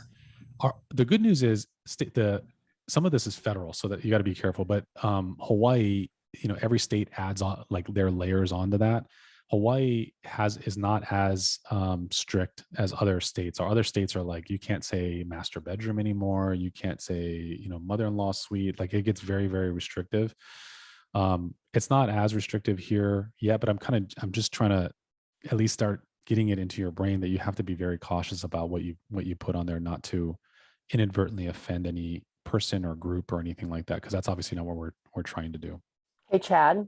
Yes, ma'am. There's an interesting one that side note that Jocelyn brought up, which is, we mentioned pet friendly building and you commented on that, but a huge potential for getting into trouble with violation is no animals allowed, or how you discuss, can my dog move in? Well, it really depends on whether it's a special category of assistance animal or not. Right. Yeah. Again, that goes back to knowing the property and understanding, is it a pet friendly building in and of itself? And if it's not, then you might want to have a disclaimer that, of course, we're not saying that someone who needs a pet and has a pet that is a therapy dog or a seeing eye dog or something to that effect, we're not excluding that protected group. Julie, you asked, so walking distance would be discriminatory against individuals who can't walk. Yes, that is absolutely correct. Which is why we would say close proximity. By the way, this is not KW rules. This is just the rules in which we are all trying to follow. Okay, so agent remarks are only seen by members of the MLS, which is agents, appraisers, etc. And so these are things that you want other agents to know. This is not necessarily going on Zillow or Redfin or on High Central. If a consumer looks on that property, this is going to agents. So some of the things that you might have on there are showing instructions or scheduling instructions, such as to schedule a showing on this property, please contact showing time, or please call me at X number, or email me at this email, or whatever the thing is that you have set up. I highly recommend for you new agents to use showing time. Highly recommend that. That's just going to save you so much time on showing time, which they have classes for how to use that and set that up as well. But on showing time, you can put you can block out days. So if it's owner occupied and the owner says, I don't want it shown on this day because it's on Sundays because it's church day and family day and we don't want to be bothered on Sundays, you can block it out so no one can even schedule on that day. You can set it up so that there's auto instructions. So if somebody sets an appointment and you or the seller get that text message and they approve it, which is also great too, because the seller or tenant or whomever can approve the showing requests, then an auto email can go out. And that auto email can go out to the other agent, say, thank you, you've been approved. Make sure you park in stall number such and such and go, the lockbox is located here and do this and then that. Don't forget to do this. And there's a dog in the back. Don't pet the dog. I mean, whatever the thing is, you can set all that up in advance. and it's all automatic, and then you don't have to keep doing it on a regular basis for each showing. I know a lot of agents are a little bit set in their ways, and they'll say, oh, I got to be at every showing. I got to let people in, unless it's a luxury property or you're instructed to do so by the seller. Leverage, like you don't need to do those kind of things if it's not necessary to do. Sometimes you can get a little bit further along with showing the property and not physically being at the property. Again, this is assuming it's vacant, or it's okay to do that if it's a unique property where there's expensive things in there, or it's a luxury property, different scenario. But if it's a normal type of property or situation, I would say let the showing take place. You don't need to be there. Sometimes that hinders the ability for people to openly discuss if they like the property, if they want to make an offer, and so forth. Okay, I'm going to go into real quick some of the things on here. So special sales conditions is pretty self-explanatory. It's if the property is under a bankruptcy or foreclosure, or if it's a lender sale and so forth. In far majority of the cases, it's just simply going to be none. Terms acceptable. These are like, obviously cash is probably going to be on every single one. Conventional might be on most of them. Other things that are on here, don't just select everything, because one thing you want to make sure of is some agents are doing a search on the MLS. Like if they have a USDA buyer or a VA buyer, they're going to search it on terms acceptable. Hey, Emma, I wouldn't recommend doing this because, again, garbage in, garbage out, but a lot of agents do. So if they search, show me all the properties that accept VA loans. Well, if you forgot to check it, then your property is not going to show up. Likewise, you got to make sure that your property is VA approved based on condition, as well as if the association is already approved, either FHA, USDA, or VA. You can look all this stuff up to make sure that that condominium or townhome or association is government approved. There's also an issue of lendability. So if a property is a tear down, it is unlikely that it can be, financed by anything other than a private money or hard money loan. And I can get into that at a different time. Possession, I would always put in there at closing, unless it's something special. But the other options are in there, but far more often it's going to be at closing. Disclosures should be all that's applicable, but certainly the property disclosure statement. Style, that's self-explanatory. You can get that information from Realist or Hawaii Information. Stories, self-explanatory. Property condition is subjective, but again, same thing before, don't exaggerate, don't embellish. This is where this shows up in the underwriting process. So if you say that it's in excellent condition and it's not, or vice versa, if you're kind of going in there and saying it's in fair condition, as new agents, if you kind of go, it's fair might not be lendable to some people. So really talk to your broker about what condition you're putting it in. You can inadvertently harm the property's marketability and value by putting in the wrong thing. Lot description, self-explanatory. Amenities is also self-explanatory. Construction, exterior finish, that can also be found on either the assessor's or Realist site. This is self-explanatory for roofing, floor covering. If you don't know, by the way, you're filling in some of this stuff. You can leave some of this stuff blank when you physically are in the property so you can examine it, but make sure that you put the accurate thing that's in there. We have the duty of making sure that we're in the property and seeing it, touching it, seeing it, making sure that we are aware of what the property is and isn't. There's a lot of agents I speak to that have never even been in a property before, and that property is listed, and I cannot, like, I've called an agent like, hey, can you tell me more about the property? Oh, I've never been there before. I'm like, you're killing me. Like, you have to be in the property so you can see, is there a watermark on the roof? Has there been roof issue? I mean, there's things that you got to get ahead of to understand. And part of that listing presentation to see the home is part of this process, so you can get a better idea of the condition of the property. View is also subjective. Be realistic. If you have, like, especially this in Waikiki, some of the buildings that come up, if you have a little sliver of ocean, I would not say, hey, this beautiful ocean view, because that's like, if you kind of tilt your head this way and with a close one eye, and you don't want to be overly creative on your ocean views. Topography is self-explanatory. Location is self-explanatory. Roads, self-explanatory. Parking, as well. By the way, for the parking numbers, I don't know if we got into that or not, but we always put TBD, to be determined. We don't put the actual stall numbers in there because in most cases for condos or townhomes, the stall numbers, the stalls are really owned by the association as a common area, and the numbers themselves could change. And they don't frequently do, but they could change by the association. So if we put it in there, we don't want to create a liability and say, if someone has like a fascination with number 23 and 24, and then they either move the stall number or the association renumbers them, and now you're number 16 and 17. Oh my God, that's a bad luck number for me in my culture, or we don't want to get into that. So just put TBD. Property frontage is self-explanatory. Easements is also self-explanatory and also something that you can get off of the prelim. Security, self-explanatory. Utilities available is what the seller may have or know that's available in their area. Some is self-explanatory, like if they're on public utilities, it's not a cesspool, right? It's not, or if they have electric stove, it's not gas, then you would know these things. So some of that being in the home and asking the right questions to your sellers is what you need to do to get that information. Other monthly fees include is self-explanatory. Inclusions are self-explanatory. This is really important, by the way. The inclusion portion is what is being included in the conveyance of the sale. The biggest one that I see that comes up in both inclusions and exclusions is washer, dryer, fridge. And that's just my demographic that I used to serve most often was first-time home buyers as well as military. And for whatever reason, I would have this conversation. This would come up all the time. Is especially early on in my career, I would talk to them about what the inclusions are, and they would agree, yep, this is the refrigerator and the washer and dryer is being included. And suddenly, somehow along the process, they packed up the washer, dryer, and the refrigerator.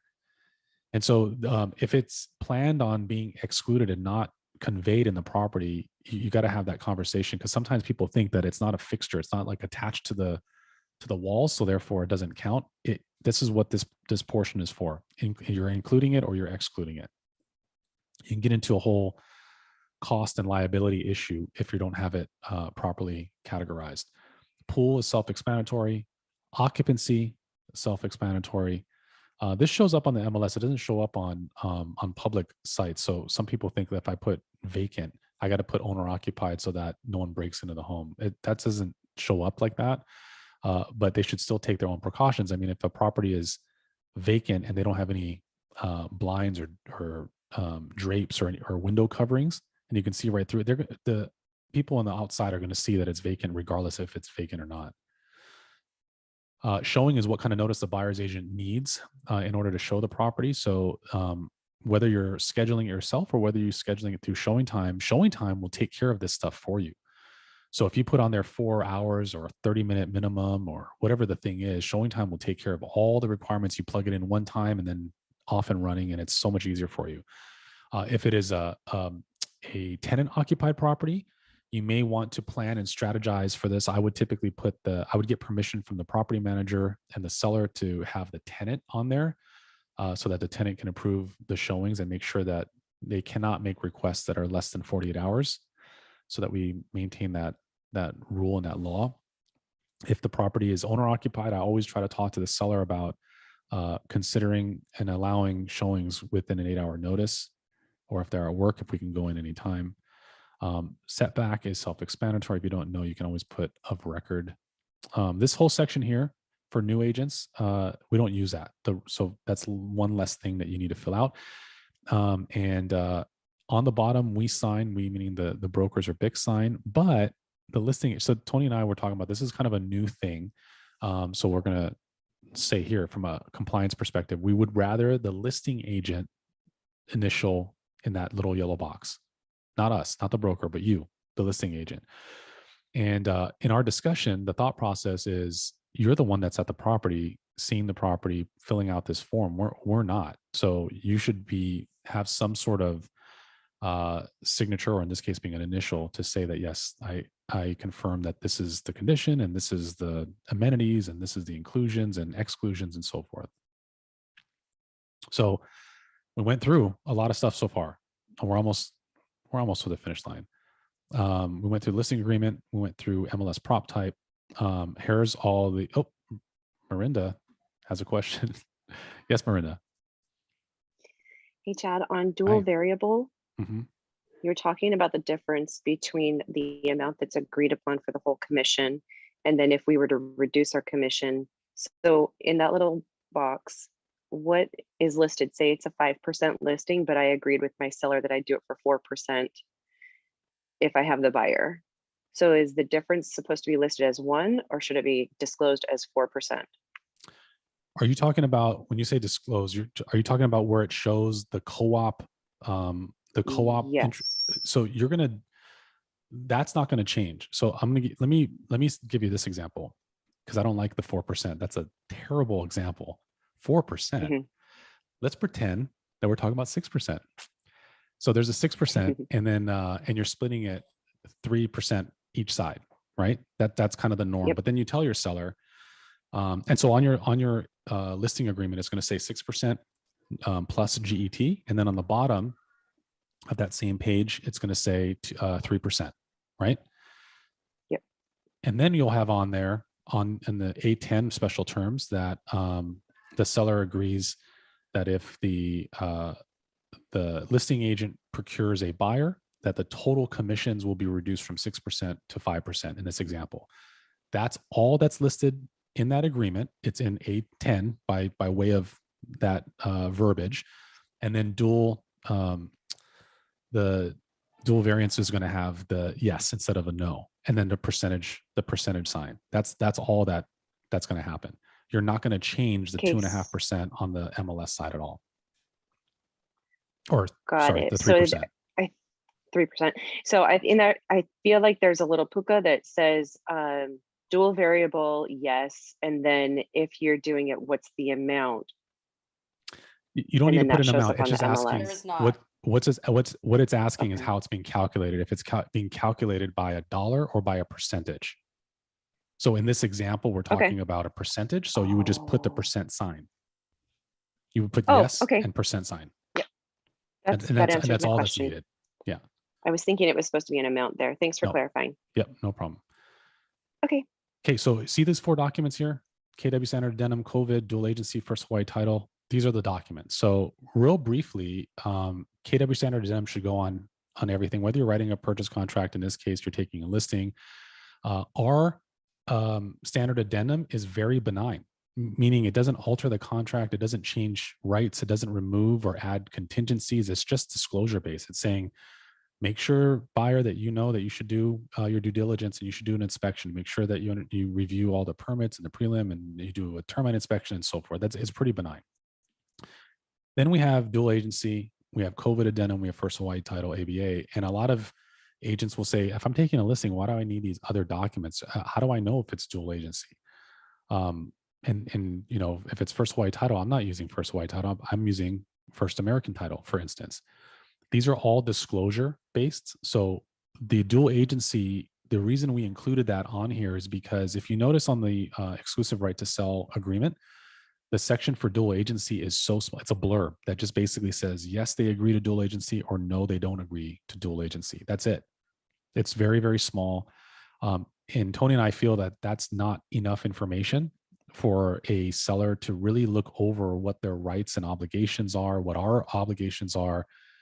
So we have them basically sign the dual agency disclosure form as purely a matter of just us disclosing what dual agency is. And they're really going to have a better understanding of what their rights are and so forth. So that's why they sign it. It's not that we know that it's going to be a dual agency or not. We have no idea at that point. Same thing with first Hawaii title. First Hawaii title is the reason why we disclose it is KW has some interest in ownership in that company. So as a matter of disclosure, we have to disclose to the public that we have ownership and interest in that company, as it's broken down on there, 18.4% or whatever it is. If you say, yeah, but I'm going to be using whatever, Old Republic or First American or whatever it is, you don't know that yet. If you're just taking the listing, how do you know that you're not going to get an unbelievable cash offer from a buyer that wants to use First Hawaii title? That's number one. Number two is it's still a matter of disclosure. We're not saying anyone needs to use it. We're saying that we have to advise the seller that we have interest in ownership in that company. And then lastly is the COVID addendum. we don't, from this is in our consultation with Chemo Stone, is when you're on the buy side, you should use this form to give an added protection to your buyer for the ability to extend possibly. We recommend checking box number 1 and extending it 15, maybe 30 days, depending on what you need. But again, this is a disclosure because on the sell side, we do not recommend that. In fact, if you get an offer with this included, we recommend that you counter that out. In most cases, again, everything's case by case, depending on the client's goals and priorities. But this benefits mainly the buyer. It doesn't typically benefit the seller at all, this document. So we're not asking the seller to sign it because we intend on using it. We're asking him to sign it so that he understands that this is what's happening right now. It's very prevalent in the landscape of real estate and the offers that we're receiving.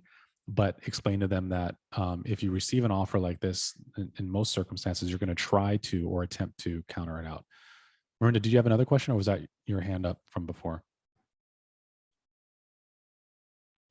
Before. Oh, okay. So you have all your documents signed. What do you do now? Now you got to start working on putting everything together, right? So you have all the documents together. Are you going to be staging it? Is it vacant?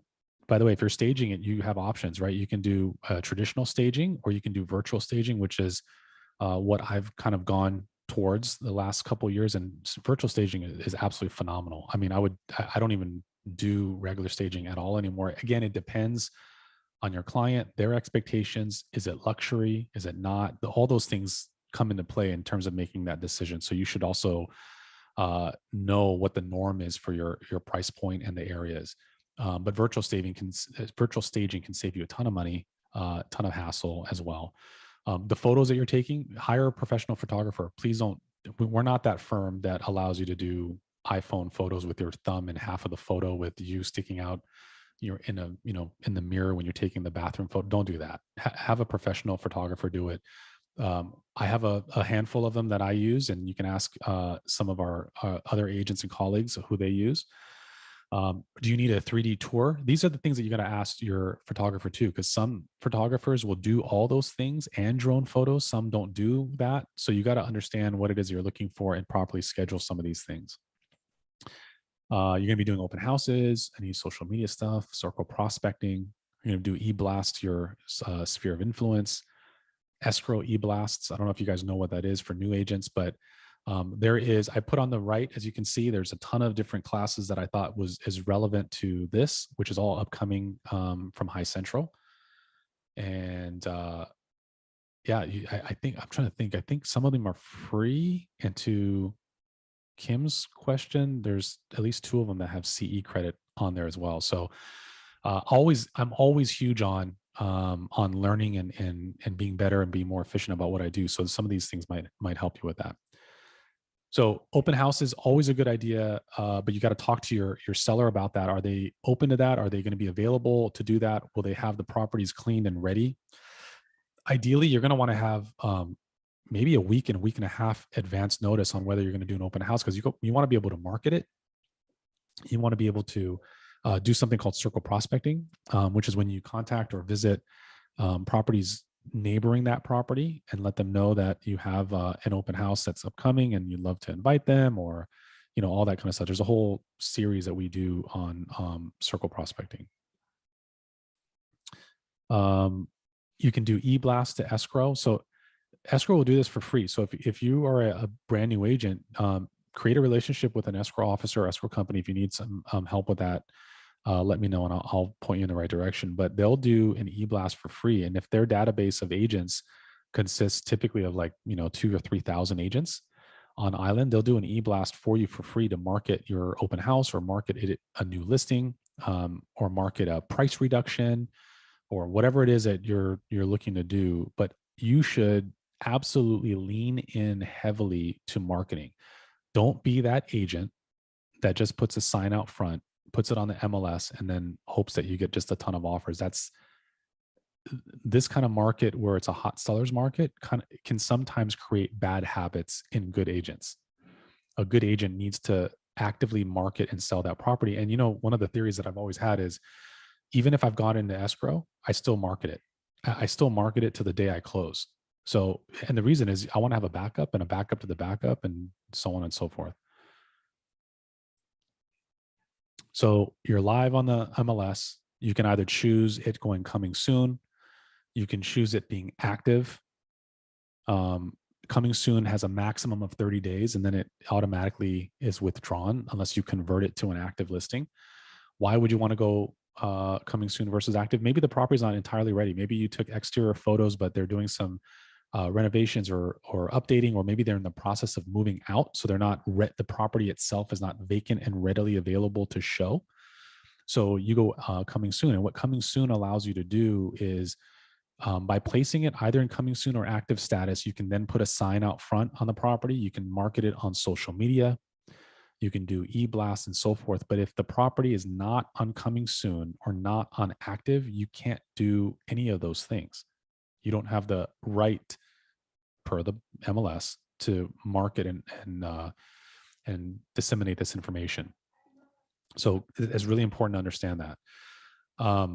Coming soon does not go to the public. It only goes to agents. So on the MLS, it won't show up to the it won't go to Zillow. It won't go to Redfin on coming soon. It'll just be on High Central to other licensed agents.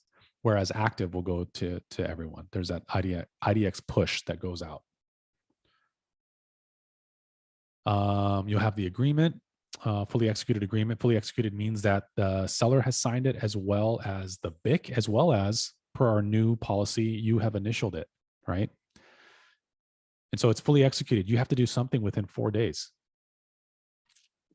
So what is that something? You got to put it in coming soon. You got to put it in active. You have to do something with it unless the A10 of the listing agreement says otherwise.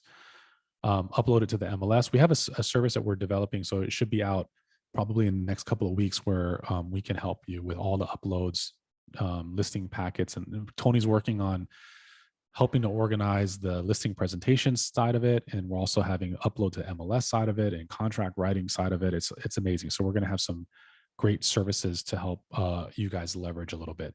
It is available, just FYI, so Lisa Crosby Torres doesn't freak out too much, rightfully so, it is only available to agents that have graduated her program.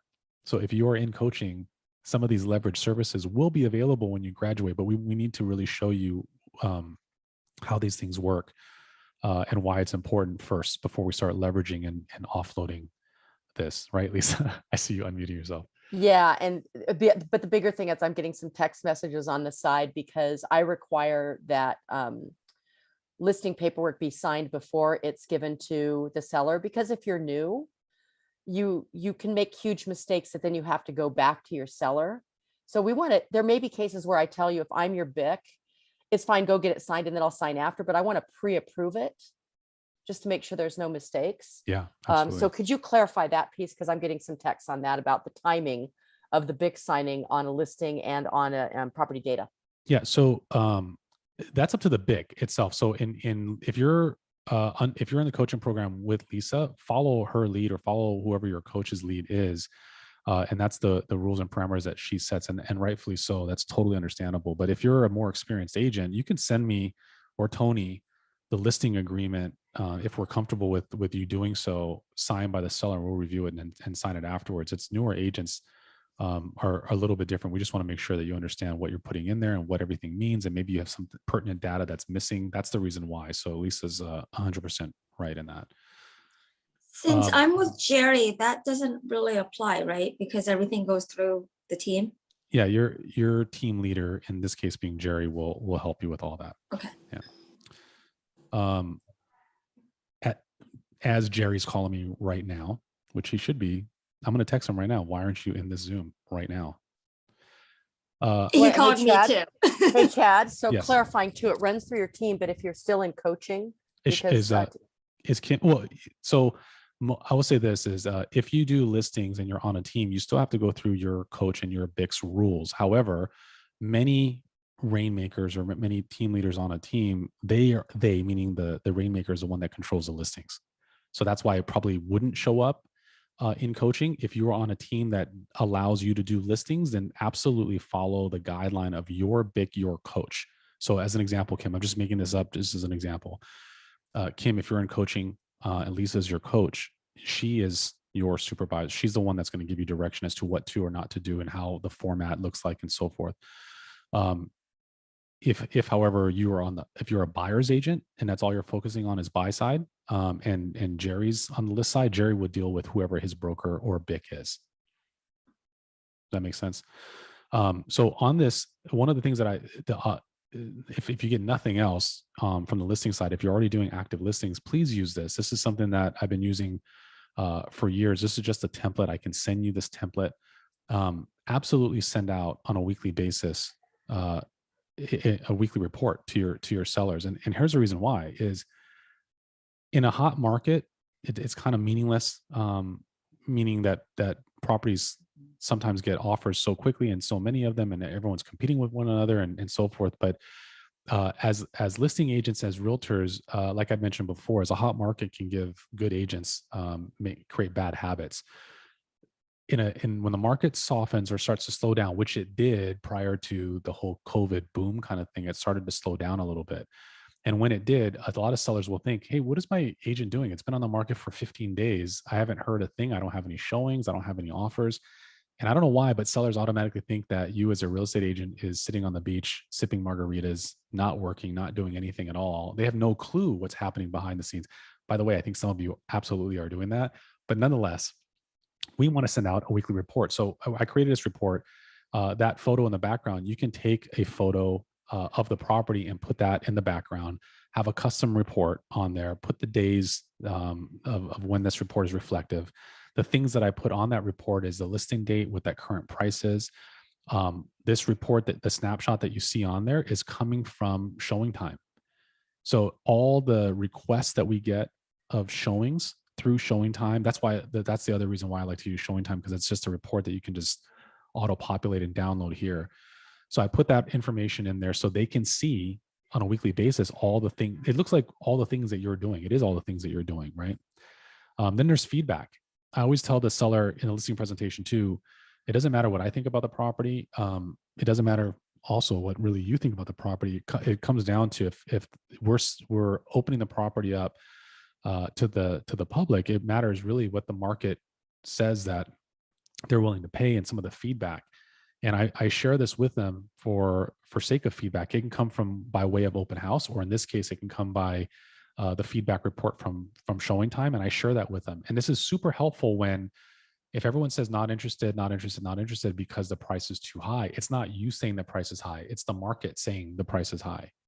Or if they say, there's a funny smell coming from this one room, and then because she told you this in the listing presentation that the dog peed in that one room. Well, maybe it's time to get that fixed or change the carpet or whatever, especially if you have 10 out of 11 people saying, what's that smell in that one room? It's not you saying it. It's coming from the feedback report, as an example. Also, MLS updates. I put in here the client screenshot of the property and what's on there. But to the right of that is something that's far more powerful, which is the hit counter report. The hit counter is, you can find that on the MLS. And it's really powerful, especially if you're going to talk about, and again, it might not be the market right now, but I'm setting you up for success, which is coming down the pike, which is when the market softens and slows down a little bit, having conversations about price reductions is a tough conversation to have sometimes. Having that conversation when you do a weekly report and also shows the hit counters makes that conversation much, much easier. Because I'll give you an example. Let's say that this property has been on the market for 30 days. And let's pretend that 30 days is a long time for it to be sitting on the market.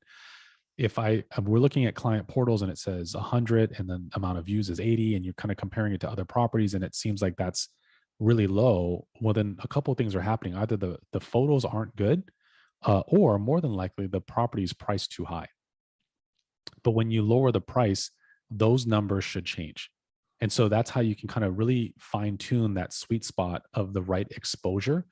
Because as you start to have a price reduction, if I go from 500 to 499, that's not enough to make a significant difference. But if I went from 500 to 480, that number of client portals should go up by anywhere between 20 to 35%, and so on and so forth. And the larger those numbers go, the more exposure you have, and the more possible buyers will show up.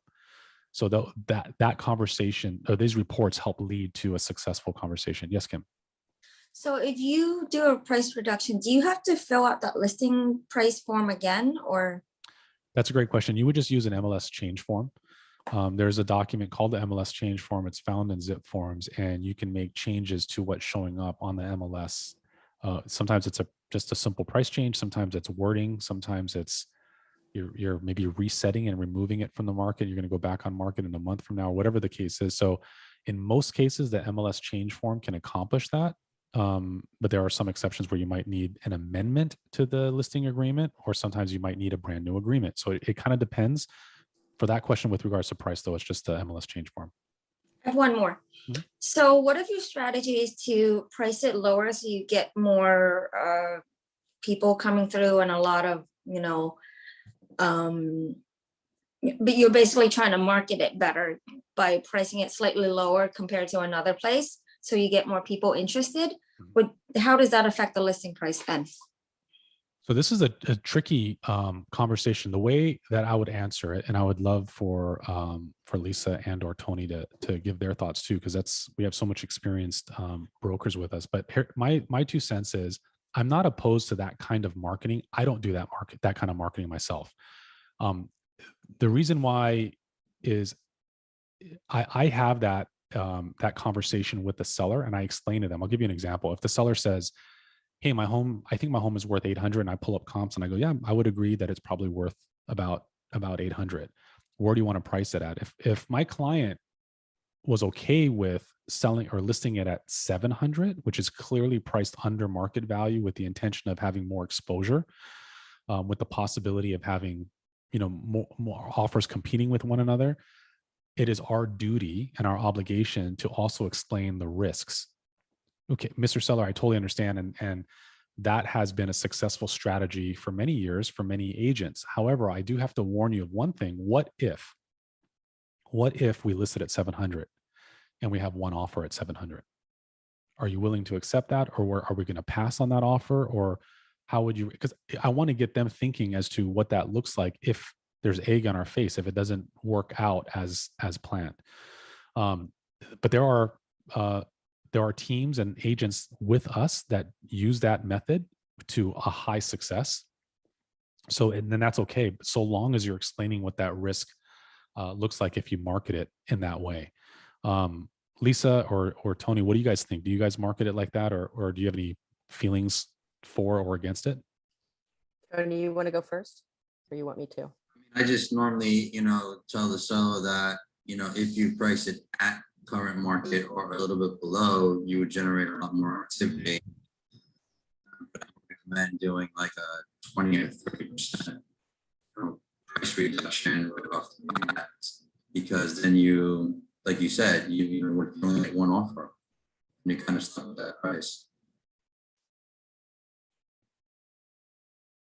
What do you think, Lisa? Yeah, so, I think there's 3 answers to this. And I love my friend from California because some of this comes from that experience, right?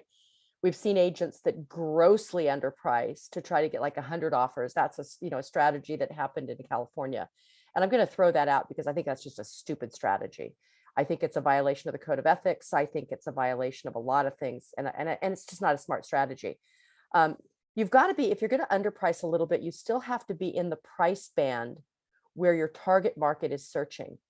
So if you underprice it and you miss the price band that your target buyer is in, you're invisible. You're hoping that the agents are seeing all the properties. So a grossly underpricing rarely works as a strategy, except in very few markets. But I think you've got to look at what the client looks at as well. Is there's a clause in the contract that says that the seller could owe a commission, actually says they do owe a commission, if the buyer produces, or if the agent produces a ready, willing, and able buyer at the price in the listing agreement. So I think if you and the seller have agreed upon that strategy, from an honorability point, you also need to put some language in there that you understand that this property is being priced low intentionally, and the broker will not be paid a commission if the best offer is only at list price. So I think your clients are going to want to have that discussion with you from a trickery standpoint. But then otherwise, every market is a little bit different. Every property is a little bit different. So I think you've really got to understand the strategy piece of this and know by how much are you underpricing and what is your objective. Yep. You know, so the market of today may be very different tomorrow, and you could underprice, and that your only offer is that property. So I agree with Tony. The market we're in right now, you price at what you believe is current market value, not where you think it will sell in a week. So yeah, technically, I guess that's not market value. You're pricing it at really near the past comps would be underpricing in most of the price bands or area bands in this market right now, hoping it'll carry it up. If your market is trailing down, you're going to have to price under the last sales.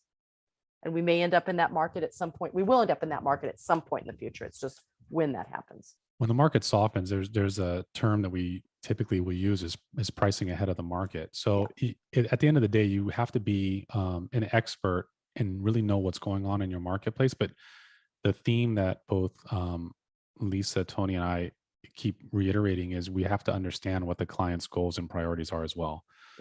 You shouldn't kind of force fit your marketing strategy for every single property, every single home, every single location of that home, because they're all different. They're all going to have moving parts. So, and that's why you should have a good coach or a good broker to help kind of guide you a little bit. So nonetheless, the MLS updates I put in here, the hit counter information you would put in here,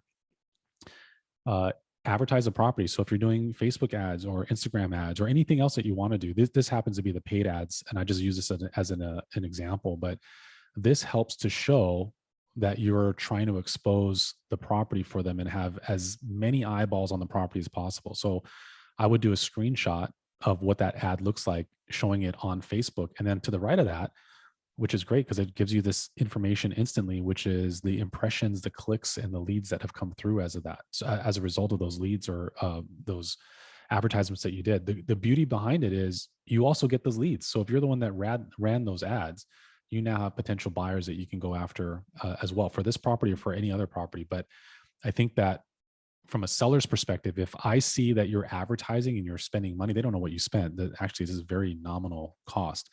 But if they see all the impressions and clicks and so forth, it shows that you're really working for them. Email campaign. So this can be done via Smart Plan, via MailChimp, or this can be done via your the escrow officer sending those e-blasts for you. So Just Listed is a perfect example of one that just came out. You can have open house this Sunday is another one, or if you have a price reduction. To me, a price reduction means that you're marketing all over again. And that's not a bad thing. It's like you would just do a whole new campaign, which is just reduced, or your Facebook ad, just lower the price to whatever. That's exciting because those are all things that you can get more people on board with, and again, add to your weekly report. So this is just an example of a report that I've used for years. I've already had a number of text messages from you guys asking for that. Yes, absolutely. I'll make that available for you. And guys, that's it. So I wasn't that bad, right? How long did we go? It was 2 hours.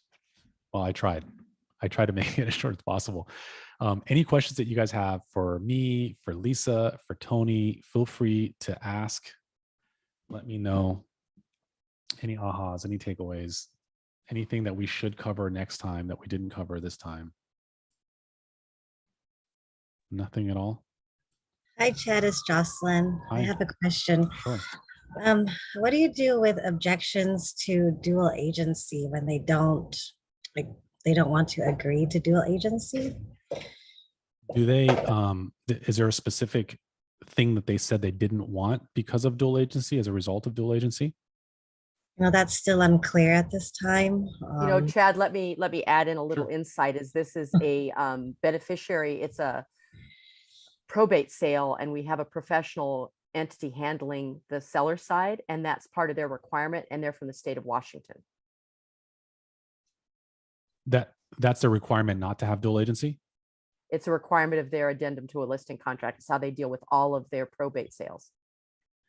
So, okay. So that's a different thing altogether then, right? So in a normal scenario though, just an equity sale from someone that is questioning, I've never had that issue where I've had that come up, but I've always been able to get around it, which is, I would say that, KW is one of the largest real estate firms on island and the largest on the planet. And one thing that we don't want to do is limit our exposure to the property. So Mr. Seller, you would agree that the more eyeballs that we have on the property, the more opportunity that we have for potential buyers and offers and so forth. So one thing we wouldn't want to do is limit our exposure, because I want my slice of pie to be as large as possible for as many eyeballs to see it. The moment that we basically say, to one of the largest firms on the planet that we don't want to do dual agency, which is fine, and I'll absolutely help you in that, we immediately go from this exposure to potentially this exposure, because we limit the amount of offers or exposure that we can get on the property.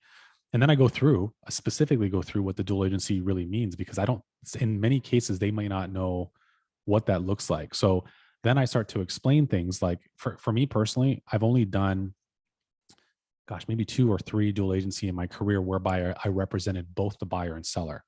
And that's typically what a seller is challenging in my experience. What they don't mind is if another agent with KW is representing the buyer. That's a different thing in their mind. So the clarification part of it is really important to find out what their concern is. So then if I said, now KW, as large as we are, we have 350, 360 agents at KW in our office here. But Mr. Seller, would you mind if it was Brooke who brought in the buyer? I don't know who the buyer is, never met them before. So Brooke would represent the buyer, and I would represent you. So I don't even know what their goals or priorities are or what they're doing. I've never met them before, but would that be something you're opposed to? So when you explain it and kind of get a better understanding and educate them a little bit, and also go through the dual agency and read out what the rights, obligations, and limitations are, I found that to be very helpful in navigating your way through that dual agency. Tony also pointed out too that in coming down the pike, right, Tony, with forms and what have you, there's going to be a different form of, not dual agency, what is it referred to as? Designated agency, which I'm in theory, I'm kind of excited about it. I think the form in and of itself is a little bit cumbersome, but that might be potentially, there's some hope, I think, in how we can navigate that better. Anything else you want to add on that, Lisa or Tony, for the dual agency? No, not for me. Thank you, Chad. Sure, no problem. Stephanie.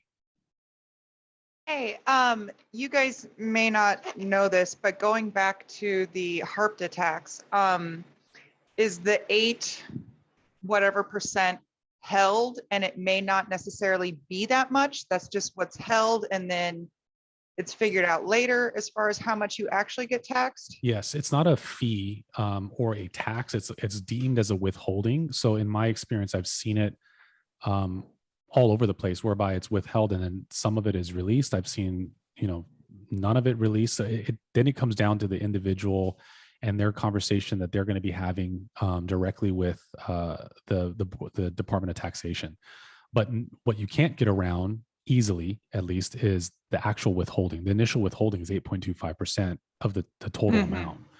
And when you're talking, especially with maybe like military in the example that I gave, or someone who's only been here for, under 5 or 6 years, sometimes the fees, the commissions, and that 8.25%, they're already upside down. Like that's why that net sheet is impactful when you're presenting it, because that might remove their possible desire. And I'm not trying to trick someone into one category or another, but if we're looking to educate, that is part of the equation. So if you prepare a net sheet that says, this is what it looks like if you sold today, this is what it looks like if you converted this into an investment property and you're not a resident of Hawaii, this is what it could look like, in however many years that you don't occupy the property. Again, confirm that with your CPA, Mr. Seller, but it's going to be a vastly different amount of proceeds. And that's a good way to have that conversation with them. Do you know what amount that is going to be held or released is dependent on the state, like in which they're currently in, or you don't Every situation I've dealt with that has been lowered or reduced from that amount is, I don't know the math behind it, but I do know that all of them required their CPA to submit information. And I don't know if that information just means a letter from the CPA or partially their taxes or their estimated taxes or whatever. So in my experience, every single one of them required the intervention of that seller's CPA. It's not an easy process, and some of them are just flat out denied. So I don't want anyone to think that, oh, if I have a seller, the 8.25% can easily be reduced, because it's not supposed to be. It's a withholding of 8.25%. But I have seen it reduced with certain documentation supporting that. Cool. Thank you. Yes, Tony. There is, unless the rules have changed, there is a form that a CPA can submit to the state of Hawaii, and the CPA will prepare it to show what the actual gain is.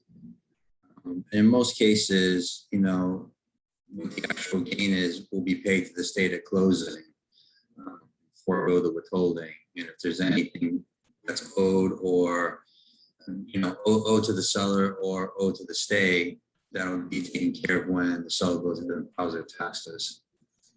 Hey, I think there's another addition to this, and what I'm hearing in Stephanie's comment too. So thank you, Tony, because I was listening to that too. So Stephanie, the HARPTA has to do with taxes owed to the state of Hawaii for gain. It has nothing to do with their federal income taxes. However, there is a law that created these states creating these laws called the Foreign Investment and Real Property Tax Act, FIRPTA. So if your client is also a foreign investor, they could have withholding on a federal level. And the way they would clear that is either the federal government would keep it if they never file a tax return, or they'd file a US tax return. In the state of Hawaii, that the state keeps what's withheld, they reduce it in escrow, or they file a Hawaii tax return and they're going to pay less or more. And usually it's probably less. Okay, thank you so much. Chloe, you had a question? Hi, yes, everybody. Oh, can you hear me? We can. Okay, so let's say you have a listing and the seller is willing to include furnishings like couches, decorations in the sale. However, it's depending on the price that they agree on. So if it's less than the listing price and they're not happy with it, they don't want to let go of some of that furniture. How would you describe that on the MLS? Would you put in the descriptions or the agent description? Or would you just wait to discuss it with potential offers that you get? Is this a condo-tel, or would this be like a typical townhome single family? I've had 2 listings before where they were just condo sales, and the people purchasing them were going to occupy it, not have it as a Airbnb or anything like that. So, but my seller did kind of flip the home and purchase furniture as the staging as well. But because of the market when we had it on, they wanted the option to sell the furniture if they didn't get the price they wanted for the condo. That's a little, here's a tricky part that I'm hearing is, if the potential buyer has financing, that could throw off appraisal and that kind of thing. So you have to be cautious about what's included. Right. And you can negotiate that while in escrow, so long as it's not, there's a section in the purchase contract where you include furnishings, and you can put on there that you're going to have submitted what furnishings are included depending on the price received. That's one thing. But a lot of lenders, if they see that check, they're going to want to ensure that there's no value, there's no tangible value to the furniture, which is moot if you're selling it for a certain price, and a price agreeable by both parties, especially the seller. But if there is value to the furniture, that's going to absolutely throw off the appraised value, especially when it comes to like a VA loan or something like that. So it's a little tricky on how you, that's why I was asking if it's a condo-tel or a regular sale or what have you. But I would absolutely just put in there that some of the furnishings you can negotiate that, while in escrow, and then maybe take the lead while you're in escrow, take the lead from the lender as how that should be drafted, not to throw something off. The last thing that you want to do is kill the escrow because of that. Right. Okay. Thank you so much. Yeah. Uni. I have an aha and a question. Sure. It's the dual variable comp was an aha. but my question is hypothetically, if say the buyer was also the listing agent, and of course, if the requirements were satisfied, the seller signs the agreement contract in case the listing agent, him or herself, is the buyer. And I know this is like strongly discouraged by the company, but if that was the case, would this dual variable comp be a thing still? So I'm make sure I understand. So the listing agent decides that he wants to be he wants to buy the listing from his client. Right. No, it wouldn't. That's a disclosure issue. It wouldn't be a dual variable thing unless that dual variable condition is part of the agreement. Like, do you know what I mean? So, yeah. You know what always happens on these, Chad? I know some backstory. I always know some backstory. Yeah, what's the backstory? You know, and that's the thing when you ask questions, right? You're either asking general questions or you're asking a question for a specific situation you have. And so it's important to ask, you know, because you can ask a general question and get the wrong answer. Yeah, and I don't want to give, by the way, Lisa's right on this, is as your coach or your BIC, make sure that you ask the specific questions to them because they have the background information. I'm literally answering very vague questions because I don't know the background. So hopefully none of you are going to go to Lisa later and go, what Chad said. Chad didn't say anything. So I'll tell you I this. understand. So I'll tell you this is that I've seen a huge lawsuit over a listing agent buying their listing. Because the seller can say you undermarketed the price, you told me a low price, you didn't expose it to the market. So you also cannot have a fiduciary duty to a seller when you are the buyer. It's legally impossible to give somebody else a duty higher than that which you have to yourself. I mean, it's just, I can't see how you argue that.